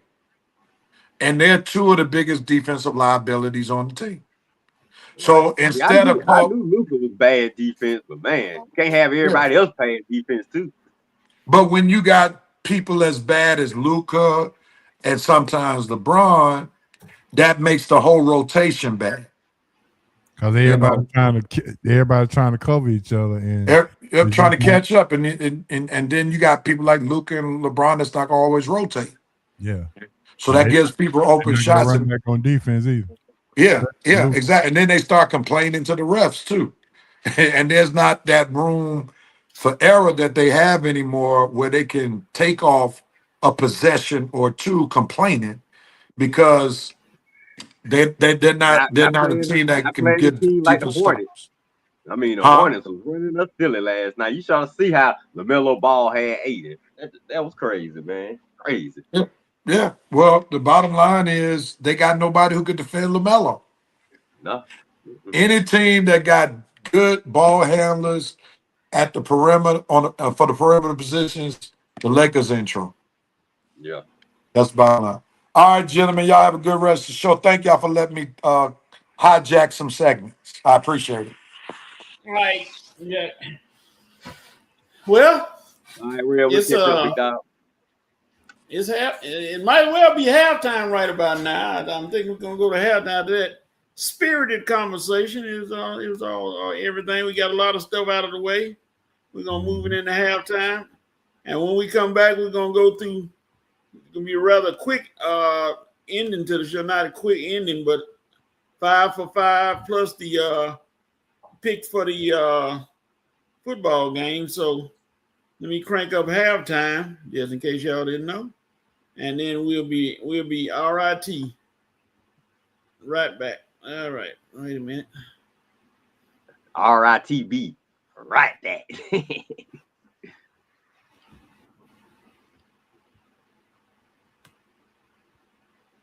All right. There it is. Found the coach. Yep. It was running away.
All right.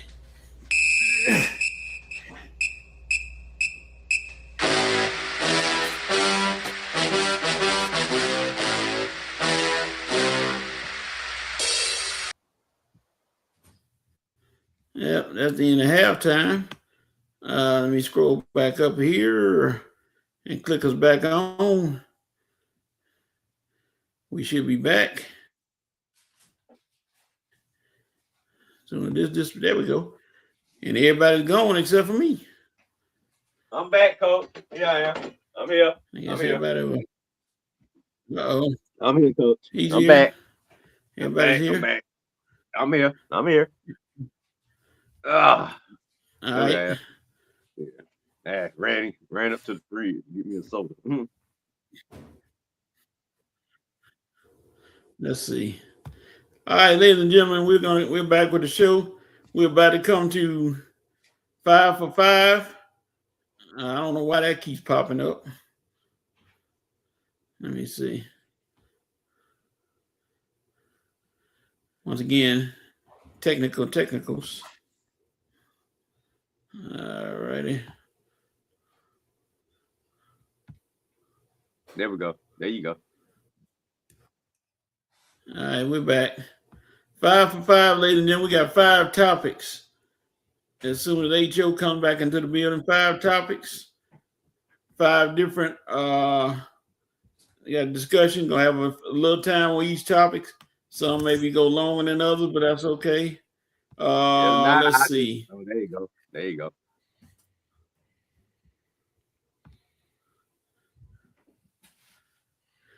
Who is it? Somebody put a hot dog in Coach's mouth. Whoever you are, I don't have any hot dogs, so you don't know what you're talking about. Whoever you are, please reveal yourself, your true name. That all the comments. And we'll.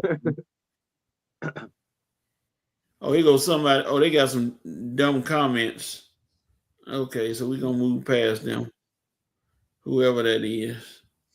All right, 5 for 5. I don't know if the VP is still here to give us the cue to Lunis. He just did. There you go. Okay. All right. 5 for 5, ladies and gentlemen. Here we go.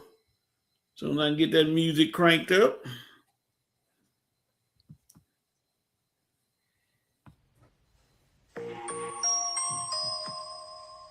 There we go.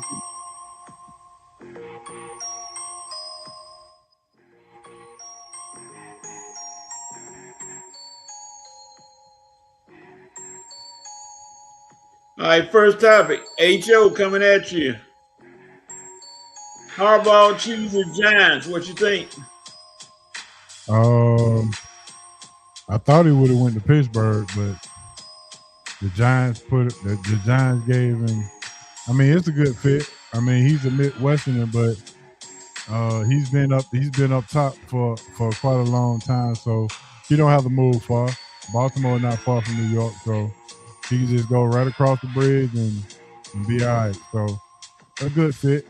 He looked at the quarterback situation and said, "Yeah, I can work with that." All right, Red. Harbaugh the Giants. I never thought he was going to Pittsburgh, but it's a solid move. The Giants want some respectability back. Right now, if you think about it, he's right now the best coach in their division. So he had the best team. Not right now. Can he have the best team soon? It's gonna take him a couple of years, but yeah, the Giants wanted to get back to respectability. This is the way to go. I can't guarantee how far or how much success he'll have, but he'll at least get them back to respectability. All right. Coming right back at you, Red. Dante Moore. I don't know what triggered him, but he has decided to return to the Oregon Ducks. Your thoughts on that move? My thoughts on, Anthony Mendoza is going first to the Raiders, and he saw who was sitting at number 2, and said, "No way, no how. I am not going to the Jets. You are not going to ruin my career. So I have to go back to school for a year and try this thing again next year. And hopefully the Jets won't be picking where I'm scheduled to be selected." But now, Dante, one thing about it, dude, you can't control the climate, and you definitely can't control the Jets. Going back to school to avoid the Jets, you better be careful, because instead of being number 2 pick next year, they'll be the number 1 pick, and you'll have to come out, and they're going to be sitting right there ready to take you. So, every team you run from is the team that'll find you. All right, Joe. Yeah, of course. He chose to go back to school and go to the Jets. If he would have went to the Jets, he would have had to wear a black suit to the draft. So yeah, I'm pretty sure he would have enjoyed the NIL money back in Oregon and continue to wear Nike for another season, and then go to the New York Jets. So great move. Not a bad choice to wear Nike every day and get paid millions and millions of dollars not to play for Oregon, but to avoid New York. Yeah. All right. What I want with Nike. Let's see what the nation said. Good move for John Harbaugh. VP said he has a European version of Lamar Jackson. Let's see what he will make of this. Winston Thornton said Harbaugh went straight to New York after he got fired. He did an interview with us via Zoom. Giants pulled out all the stops in their roster. Isn't that far off, to be honest, as long as Dart develops? All right.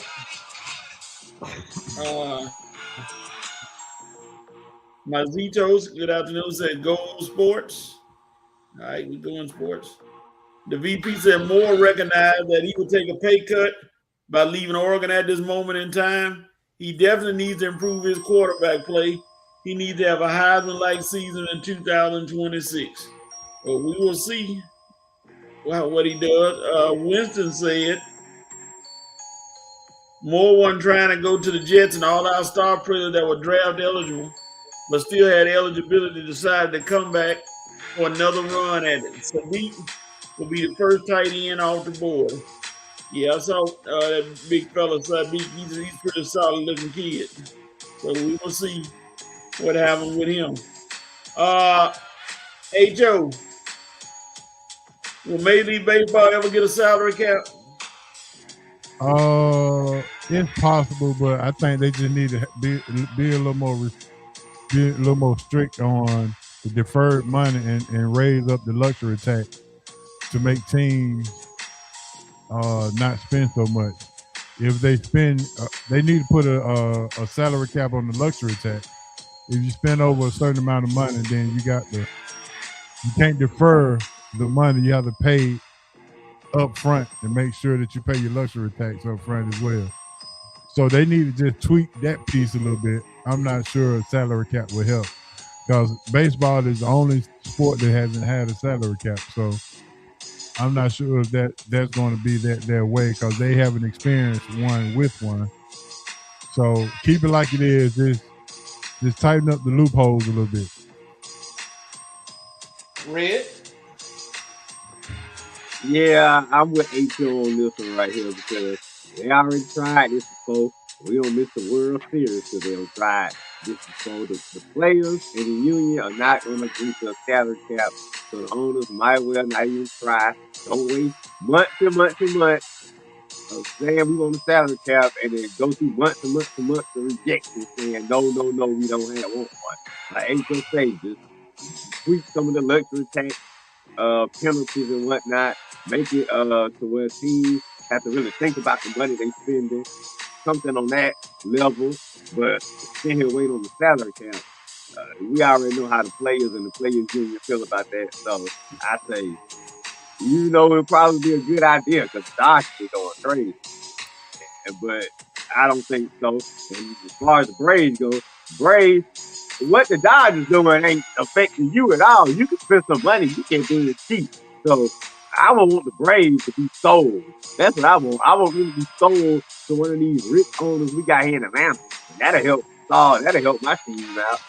Keep saying Tyler Perry, when would you buy the team? I got one for you, Red. Cox Communication can buy the team. Yeah. That's a good call. Right. I mean, as long as they care about spending money, they keep us relevant and compete with the Dodgers. Fine with me. I just want to stay relevant. I don't want to fall too far back behind the Dodgers and the Phillies and the Mets who signed Piquet the other day. You know what I'm saying? All these, and we sit here being cheap with Kim and this Houston and this Maurice guy that we got. They better do something too. We better not be held back by our shortstop this year. All right, Red, question for you. How secure is JJ Redick with the Lakers? That is a good question. Now, Rev mentioned earlier that the roster is a little hamstrung because you got all the defensive liabilities with our best players. And I agree with a lot of that. But y'all know how Laker Nation is. We go too much longer with this, and eventually it's going to be JJ falling on the floor. Now, his deal is up after this year, so we possibly can go out and add some more defensive players to the team. But look, JJ, you got to fix some things right now because we still playing this season. And Laker Nation ain't just going to give up this whole season just because you saying you have some defensive issues. We know you got defensive issues. What are your y'all coaches? You got to hire the defensive coaches and coach this crap out of them, or at least coach them enough to where we can get through this season. But like I say, how we finish this season, coaching hard, is going to determine what level of job security JJ will have going into next season. We have another first round exit.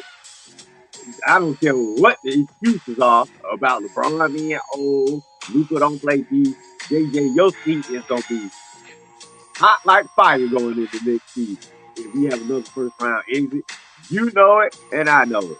So it is what it is. That's Laker Nation for you, baby. We like Steelers Nation. We have standards and we don't accept no excuses. Next. Hey Joe. Well, this is what you get when you hire a first-time head coach. You're gonna start to get stuff like this, and it's rearing its ugly head because they're not looking good. And I'm agreeing with Reb. The roster construction is a little bit unorthodox, and it's not built for winning right now. It's built for LeBron's exit out of the NBA. It's built for that, but it's not built for winning a Western Conference title or championship right now. So if they can get that together, maybe JJ is safe. So Rob Pelinka, you got to get on the phone to get busy, buddy. And maybe JJ's job will be safe then. But first-time head coach, Coach K ain't coming with you to LA, so he's having a tough time trying to adjust with a non-compete roster, non-competitive roster. I forgot the old Dookie guy. Yeah. So. All right. Yeah, that's it. Oh, don't say that. I don't want to hear it. The VP said if TP Studios compared to buy the Falcons, your helmets will be jacked up. Oh Lord, if you know, you know. No comment. I don't want to buy the Falcons, Vince. I just want to buy the Braves. Lakers issue is that Winston said that they knew they weren't going to be a defensive stalwart, but the offense is lacking. Offense is 17, while defense is 18. Reeves is missed sorely. Lakers is 13-0 and scoring 120 points this season. They better be undefeated scoring 120. Yeah, I agree with that. Another issue we got, we awful at 3-point shooting. Our 3-point shooting is one of the worst in the NBA. And for an NBA that's predicate on 3-point shooting now, that's not good. You got Lucas jacking up about 23s in the night, but ain't nobody else really helping them out with the 3-point shots. I mean, that all sorrow Benson went 0 for 9 the other night. I mean, like I say, our 3-point shoot has got to get better. So, in addition to defense, we need to be having some 3-pointers and defense. We got to get some better shooters, man. All right, last topic. H.O., which one of these teams has the better future that's been put out in the playoffs? The Chargers, the Eagles, the Steelers, or the Jaguars? The Jaguars. Okay. The Jaguars, they done found them a coach. Lynn Combs is a good coach, and they done found him a coach, and he's unlocked Sunshine's skill set. And so Duval is in the building. So yeah, I say the Jaguars, and they made it all the way to the playoff and lost Travis Hunter early in the season, or midway during the season. So that tells you what type of talent they have and what they can possibly do going into next year. He has started to be one of the go-to guys for Sunshine, is catching balls and stuff like that. So yeah, the trajectory is going up for Jacksonville, and I say they have the brighter future out of all those teams we just named. Red? I'm with 100% on this one. I throw the Packers out there as far as maybe the other teams, because the Packers are always gonna be the Packers. You got Michael Parsons coming back next year. You got the love doctor and those receivers, and unfortunately for Falcon fans, you're gonna have LaFleur coming back. So the Packers are be good too. But H.O. is 100 on this one, man. Jags, and that's like Leah Harris said. They ain't got nothing to hold their head down about. You lost to another Super Bowl favorite and another MVP in Josh Allen. You had a great season. You didn't even have Travis Hunter, your number one pick, for most of the season, and you still out there winning games, kicking butt and taking names. So, like I said, I'm with H.O. saying the Jags. Future looks bright, and the Packers, well, their future always gonna be just pretty steady. As long as you got LaFleur and Love Johnson and Parsons and the guys, they'll be all right. The Chargers, they got a lot of injuries they got to overcome. They got to get some players back. The Eagles, like Rev said, you listen to Eagles radio, they'll tell you what they saying. Panthers, we're not so sure if this is a fluke or they win the division because the Bucks and the Falcons are so sorry. So we'll see how steady they are going forward. And the Steelers, up in the air with them right now. They got to get a quarterback, and unfortunately for coach, may not want to hit it. Steelers might have to do some retooling and rebuilding, but Steelers will be back. They just got to make a few moves themselves. But the Packers and the Jags going forward next year, I think I have the most success. All right. The VP said, that's what I meant, Red. Those Braves rally caps will be meh. LOL with TP ownership. No comment. You're right. Tyler may be cheap too. Winston said the Jags, Philly Bill is about to come due. Jags on the upswing. The rest of them were just happy to get to the playoffs. And the VP also said easy, the Jags, tremendous upside, ride this 2025 momentum into 2026.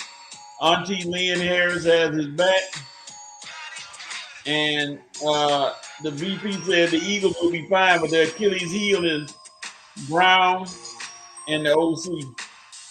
So they may not be back. Really, Nick, they need to go on and get rid of Nick too. Silly self don't need to be back. Well, so you got that Super Bowl ring, so that's gonna keep them coming. Yep. Then that's 5 for 5 right there. We zipped on through it. Now it's time, we real quickly going into the NFL playoff picks. We got 4 games. Football game too, Coach. Oh yeah, we got to get back to that. But we're doing the NFL right now. Let's find some NFL music. We got 4 games. So, all right. Rev Night Nation, you can pick as well. Starting with you, H.O. Bills and the Broncos. I want to go Broncos so bad, but I got a feeling that Josh Allen is going to take advantage of Patrick Mahomes not being in the playoffs. There's no roadblock for the Bills to get to the Super Bowl other than the Broncos. And I'm not a Sean Payton fan, so I'm going to pick the Bills. Red? Man, it's going to be a good one. That's what happens when you get to the division round.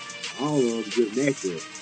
Man, because these are the best of the best that you got left. There's 18. Man. I know Josh Allen, well, you got nobody standing in your way. But those Broncos been playing some good ball all year. They've been playing, their defense has been balling.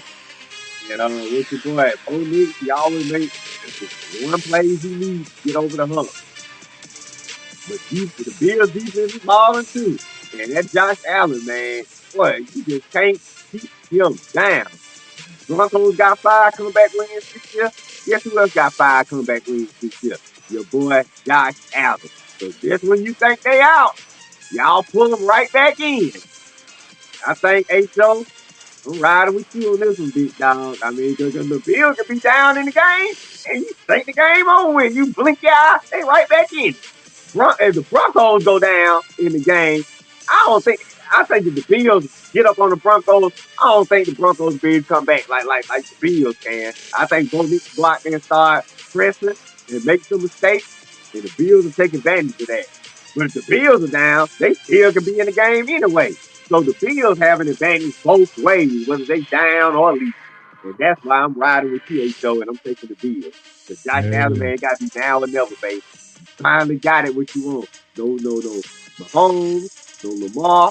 If you can't take advantage of this, man, people gonna really start questioning if you gonna win at all. Start this week. Get this thing. Yep. I'm going with the Broncos because I want to see Josh Allen what excuse they got for him if the Bills lose. What they gonna come up with this time? Because you don't have those other guys in there. So what excuse you gonna give him again? Coach, you hoping for a chaos, huh? Yes, Yeah, chaos. coach, you know, geez, man. Just want all this chaos. All right, next game. Red 49ers and the Seahawks Chickens. Oh man. You know, I would have chose Seattle with no limitations or no worries. And then I read what happened to the quarterback earlier today. Man got a doggone oblique injury. Now every time he twists and throw the ball, it's gonna be oh, ow. And then if he get hit good by one of those 49ers guys, you're really gonna be hurt. Ah, but what both teams got defense. And Brock Purdy and see the Seattle defense, they made Brock Purdy look so crazy the last time they played. And they defense gonna be still ready at home. The 49ers defense gonna be ready at home. Man, this is gonna be a tough one because we all know how Sam can really mess the game up sometimes. And now he's not even 100% healthy. God, what is he gonna do out there? And we know Shanahan can scheme it up with the best of them, whether he at home or on the road. I'm gonna tell you what, man. I'm gonna take Seattle just for the fact that the 49ers are so injured. That these injuries eventually gonna catch up with them. They lost Kittle last week. They losing players every week. And I'm surprised McCaffrey's still here because he used to be the first one to get hurt. But I'm gonna take the Seahawks and just hope Sam can just bustle it through. I'm hoping we'll find out how bad that oblique injury is. If he's limited and what he can do and how he can throw the ball, we'll find out early. And that's going to affect the Seahawks. But if Sam can just muscle it through, just get the ball to Mr. Ohio State, and if they can use, if Clint Kubiak can use the running back, I think Seattle escape with a 27-24 victory over the 49ers. It's going to be a good game, but I'm going to give Seattle the edge. They at home. They got a good coach. They got a good defense. They got some good running backs. So maybe they'll be able to squeak by even with this injury that same old Darnold got. But it's gonna be tough though. But I'm gonna still stick with Seahawks because I've been sticking with them all year long. I can't give up on them now. Hey Joe. Well, this is the game for the second interview with the Falcons. Whoever loses get the second interview. And because this is not the Super Bowl, I might have to go with the 49ers and Shanahan because Donald has an oblique issue, and I know they say he was going to play, but yeah, that oblique is something serious. So I think I'm going to go with the 49ers, and let's see how much pressure the Falcons can put on Clint Kubiak to get that second interview. So come on down and see what he can do. Hey Joe, if Seattle get eliminated, I think Clint gonna have his second interview Monday morning. Yeah, that's what I'm saying. So yeah, and I think if Seattle wins, Robert Saleh have his second interview as well. So oh yeah, okay, I see. Okay, I forgot about Saleh. Okay, yeah, you're right. Yeah, so either way, this is gonna be the second interview for whichever team, whichever coach. So whoever loses is gonna benefit the Falcons. Yeah, so y'all know Matt Ryan will be watching this game, so y'all better be impressed with somebody. You too, Clint, because he's still watching, because he still might wait for you to get done to still interview you again. Yeah. I hope so. Please don't choose Stefanski. At least wait to hear from somebody. I'm saying if you're gonna choose Stefanski, at least interview the other guys before you make the choice. Yeah. Go poo-poo. I agree. Yeah. All right. I'm gonna go with the Niners. I just think McCaffrey's gonna show up in a big way, and like y'all said, that Donald injury, he already had some suspect tendencies, but with the injury, that could swing the game a certain way. So I'm gonna go with the Niners. Texans and the Patriots. is the next game. Ho, who you got? As good as that defense is for the Texans, boy, this is a tough one, huh? I don't know. Just because I like Paul Wall, Slim Thug, and Bun B and all them, I think I want to go with the Texans just so they can make some more music. And that defense, they may have about 6 sacks, so I'm going with the Texans. Drake May ain't gonna get out of harm's way this time. 6 sacks, Texas win on the road. Red. Man, I don't know what it is about me and H.O., boy. Maybe I stop by that restaurant or something. We on point today, man. We feeling each other. Man, I'm with you. Houston, I mean, Drake May, you escaped the Chargers defense, but the Chargers won 100%. You know what I'm saying? They ain't got all they pieces. Houston, boy, they got everybody in there, and they are just doing they forks and knives like that when it comes to Drake May, because they ready to eat, baby. They are ready to eat on some Drake May, a rookie quarterback. Well, not a rookie, but he's still a young quarterback. It's his first playoffs. Houston, they haven't been in the playoffs 3 straight years. So, you know, they trying to do this thing this year. And they feeling it. They feel like, man, we got a chance, y'all. We get past the Patriots, AFC Championship game. And who we gonna see? It'll either be Buffalo or Denver. You think they worried about either one of those teams? I am riding this Houston train just like H.O. DeMeco Ryan got these boys balling. You only need C.J. Stroud to make a few plays. I know Nico not playing today, but them other boys, Kirk and some of them other guys, you just need a few plays because the defense, they gonna keep May in check. So you just need C.J. to make a few plays. Maybe Nick Chubb will have a good day running. Something like that, but maybe you just need the offense to make a few plays, H.O. And that defense, they gonna have Drake May in check, and maybe the defense will score a touchdown like they scored 2 last week. But no matter what, Houston is balling. Their defense is rocking. That's a team you can't take your eyes off of, and I'm not taking my eyes off of them. Let's go Texans. Give me 2 minutes. I'll be right back. All right. The Texans, the thing about the Texans is it's going to be on C.J. Stroud. If C.J. Stroud actually decide to do his thing, then the Texans going to win. But if he fumble that ball like he did against the Steelers, it's going to be tight. So I'm going to go with the Texans as well. The last game, we'll let H.O. come back. Get back. We're going to let him have his time. Rams and the Bears. Who you got? Rams and the Bears. Man, it's probably going to be the best game of the week. But this would be the worst game of the week. I'm telling you this. The Rams traveling across the country, coming from a hot SoCal to that cold stadium. I know they played in Carolina last week, but that Chicago cold is a lot different than that Charlotte cold. And the Bears, they know how to play in this weather. Ben Johnson, he know how to scheme it up. Those running backs, they still there. He'll get around a double dose of those running backs all game long. When you least expect it, Caleb's gonna hit somebody down the field. When you least expect it.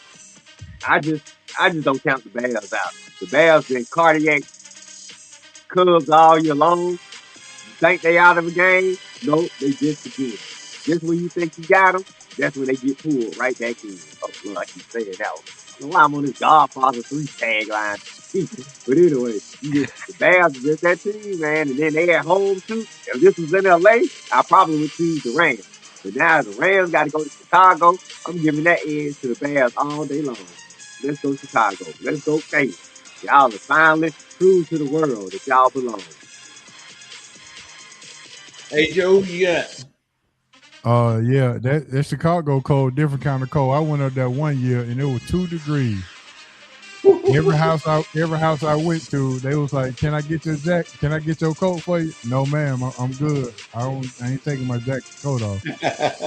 But it's a different kind of cold. I'm not sure Matt Stafford, if he's used to this kind of cold, He used to that sunny California weather. He was in Detroit for a long time, so maybe he played in the dome in Detroit, but that Right. cold in Chicago. Yeah, used to that cold. Yeah, he used that cold playing in it at least. And plus Chicago lead the league in turnover margin, so I think I'm gonna go with the home team in the turnover margin. So, like Red said earlier, we on one accord today. So I'm going with the Bears. Bear down. I just think the Rams got too much firepower. I mean, I don't care about the cold. That doggone Puka Nuka and DeAndre Adams, and Adams gonna tell the tale. And Stafford, he's been there before. I got to go with the Rams on this one. Caleb, you've been doing good. You my boy, but you gonna suffer in this one. If we were playing on PS5, if we were playing this on Madden, I'd go with the Rams. But all right, I still might take Chicago against these hard. Let's see who win that game right there. But I'll be playing though. I take Chicago with the Rams. Let me see what I would have took them last year, but the way they got the playmakers this year, yeah, I play with them on PS. Matter of fact, I might play with them today to see how they look. All right. Going back, Winston said Broncos. McDermott is fired and the rebuild begins for the Bills. The VP said Bills. I'm with Horace. I can't stand Peyton, and Bo Nix is going to succumb to the postseason pressure. And he is 75 years old, Bo Nix. We're not going to talk about his age, but moving on. Winston Thornton says Seahawks. He going with the Sea Chickens. They got the 12-man going for him. The VP is going with his Niners. He said Seattle's run game will be a problem. Their defense will be coming for Purdy. This will be a close game. Bang, bang, Niner game by 6. It's a bang, bang, Niner game. All right. VP said Texans. Winston said Texans with the upset. The VP said defense travels. Yeah, there's a lot of people saying that's going to be an upset. And on the last game, Bears for VP, and Winston Thornton says the Rams. All right. Those are our picks for those. I got one more comment. All right. Wait a minute. Oh, yeah. King Alonzo Porter says, I want the Seahawks to lose so the Seattle offensive coordinator can come to Atlanta. Ready for him to get out of there. And Alexis says Seahawks and Rams. All right. Yeah, I'm with you, King supporter. But look, if that's Matt Ryan guy, because I'm saying he should be able to wait to Seattle go on this little playoff run. I mean, we waited for a guy sometimes, so I want Clint too. But I don't know why the Falcons being so impatient. So I know they want to conduct their second round of interviews, but man, you got to wait for Clint. If you think he could possibly be your guy, wait for him. You got to wait a whole another week. Yep.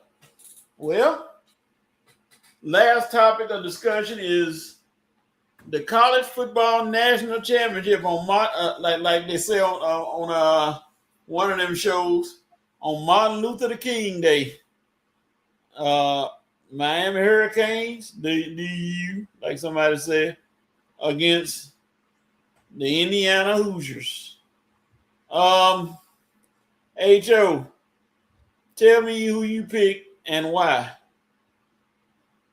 I'm going Indiana because I just want the storyline to be as great as it is. The storyline can be that Indiana, a team that came from nowhere 3 years ago to a national championship with no 5-star players. What a culture that was built for this organization. That you can take a team with no 5-star players and basically the age of an NFL team to a championship and still go. Yeah, I'm rooting for Indiana and Mendoza to send this story into history. And I think we've said on multiple occasions that will there be another undefeated team in college football? Well, we're about to see on Monday night. Yeah. So I'm going with Indiana to complete the shock of America, to go undefeated in this era of college football and ride off into the sunset with a Heisman Trophy winner, the number 1 overall pick in the town that he was born and raised in, against the dream school. What better story can you get? Indiana wins the national championship.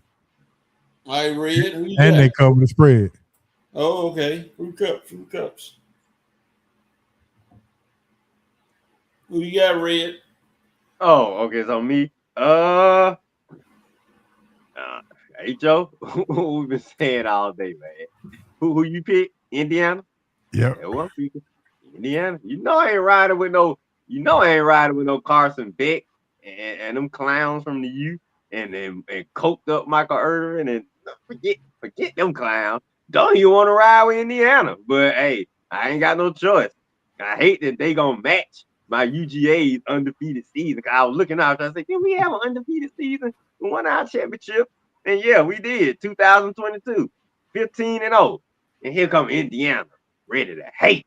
But hey, man, you got to give it up to Kirk Cignetti, man. Like H.O. said, man, don't have hardly any 5-star players coming from a school like James Madison, bringing some of his own players from James Madison over there too, and still dominated. I mean, kicking butt and taking names. I mean, what Kirk Cignetti has done, and Coach Seymour Spagnetti, Reservoir Dogs. I'm saying, what Kirk Cignetti is doing over there in these last 2 years with Indiana, man, dude, you have put yourself on the map. You have put Indiana on the map. I mean, once thought of as a basketball school, you can't even look at it on now. There's an athletic powerhouse. Now that's what he's doing for Indiana. He's turning them into an athletic powerhouse now as some of these other top schools are. You got the basketball program coming up. When you get the basketball program succeeded, the football program succeeded, and that moves on to other athletic departments and have them succeeding. Like I say, that's what Kirk Cignetti is doing, putting Indiana's entire athletic program on the map. And I'm most definitely rooting for him. I never root for Carson Beck and his 3 or 4 interceptions that he gonna throw on Monday night. Watch, I told y'all one of them games coming that he gonna have 3 or 4 turnovers. It's gonna be this Monday too. Because Indiana, man, his defense, like you say, no 5-star players in this defense. Looking about as ferocious as the Georgia defense. How we were playing in our championship year. So, man, like I say, Kirk Cignetti put his entire stamp on his program. The entire team is taking over his personality. You got to root for the kid. Mendoza, he's such a well-raised, got a great personality. The way him and his brothers are looking out for his mom and the condition she's going through. You got to root for that story right there. So, like I say, Indiana just got a lot of things to root for, whereas Miami got a lot of things not to root for. So, this is simple to be. I'm taking Indiana. I'm cheering for them to match UGA's undefeated championship season, and just let all the confetti fall for Kirk Cignetti, because, man, you earned it, you deserve it, and you too, Mendoza. And I just hope the Raiders take care of you next year, because you're definitely gonna be their pick. I hope they finally realize how lucky they are to get a franchise quarterback again. I hope when they interview Cignetti when they win the championship on the stage, Coach, how did you beat Miami? And he says, like I said before, Google me and walk off. That'd be a good one. I thought he was gonna say, look at that clown Michael Irvin they got on the sideline. It wasn't that hard. Michael Irvin might do a longest yard. They better be careful. If Miami losing, he'll peel off his shirt and have on a number 47 jersey and might try to run out on the field, y'all. They better be careful. He said he got a 6-pack of abs. He can do it. Let's go out there. I'm glad we ain't got no crazy guys like that roaming outside, man. Yeah, they say when your nose start bleeding, coach, it make you look good. All right. Leave that one alone, man. King allows supporters said, I'll wait too. We talking about Kubiak. Winston said, right. I said, that's the guy you want. You got to wait for him. Mm-hmm. Let's see. Winston said, Indiana in a blowout. The BP said, I'm rooting for the U just to be messy with Georgia fans.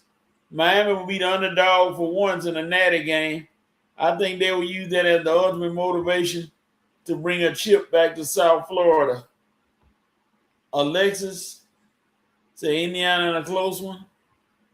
You crazy. And he said, for you, the day that Bison Glacier Village was the most important of your life. For me, it was Tuesday. Kurt Signetti said that. Okay. All right. So that's all the comments. That's all the topics. That's awesome.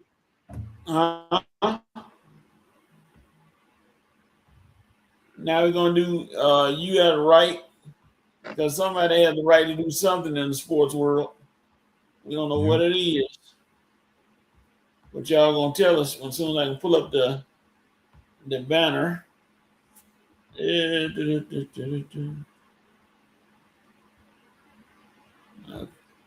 Okay.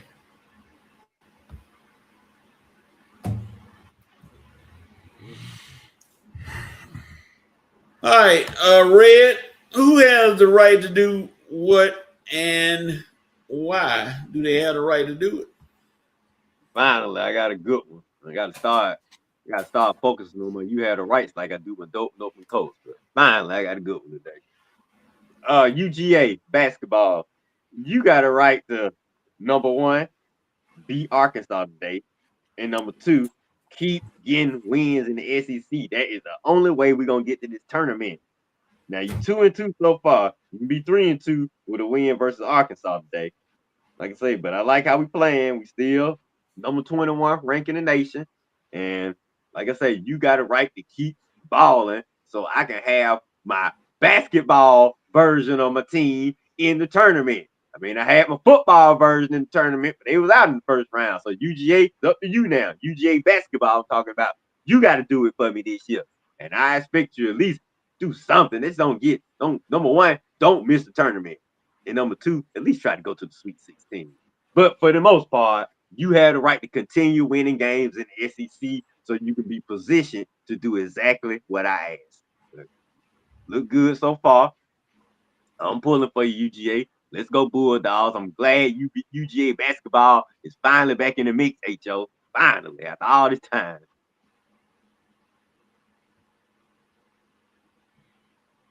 All right, then. Yeah. It's on you, HO. I'm done. Oh, you okay.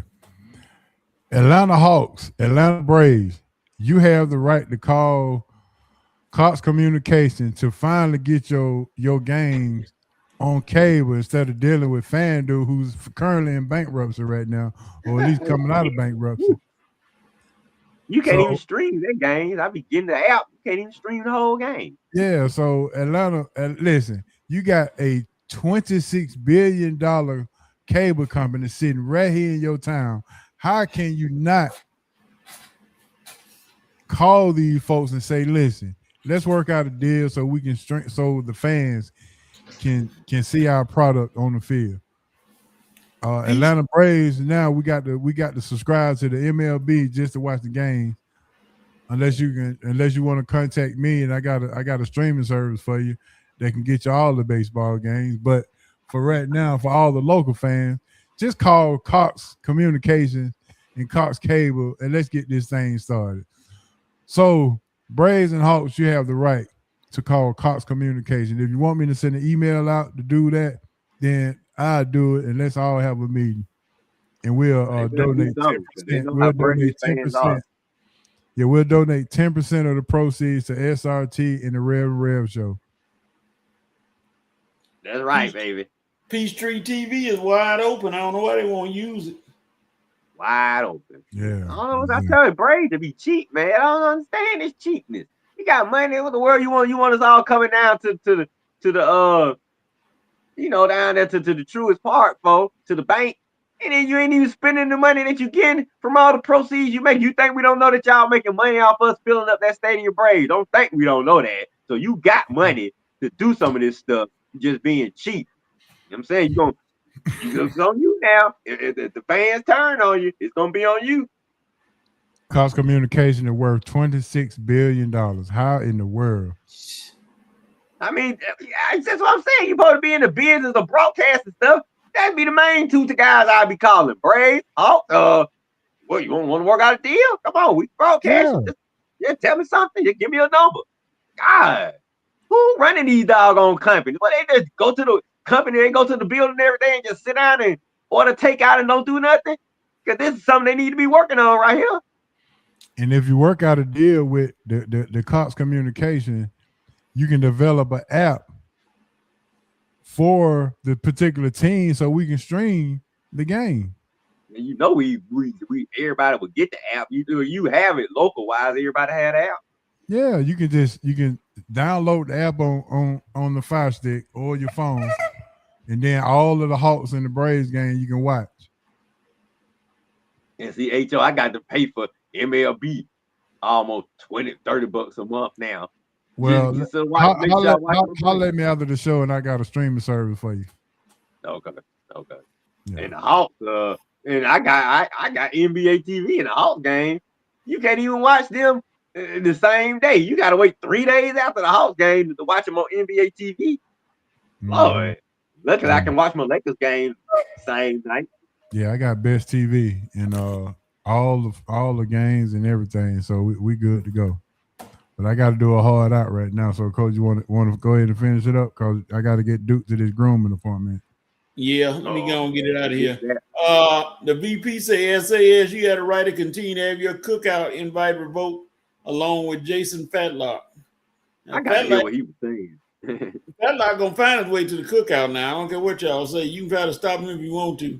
George Taylor said he don't come outside, though. Yeah, I just better say, George say he will come out. Say he ain't coming outside. He got too many enemies. I hope he ain't scared of her now. She ain't the one I'll be hiding from. All right, y'all. That's it. That's for the show today. We good. Enjoy your holiday on Monday. Those of you who don't have to work, enjoy your holiday. Enjoy the rest of today. And if you see some snow, well, you'll be one of the lucky ones. Because I doubt if it come through here. But anyway. You lucky one. I don't want no snow. I don't know how to deal with snow. It ain't gonna, I doubt if it's in it, but hey. Hey, Joe, once again, thank you for coming on here, my brother. We always need you. What we looking at? When we gonna get Ace on the show? Yeah, Ace. Yeah, we can get him next week. We're asking Wednesday. Okay, yeah, we had Asa Brown and his band of renown, the man with the best last name in sports. Yeah. What you gonna do?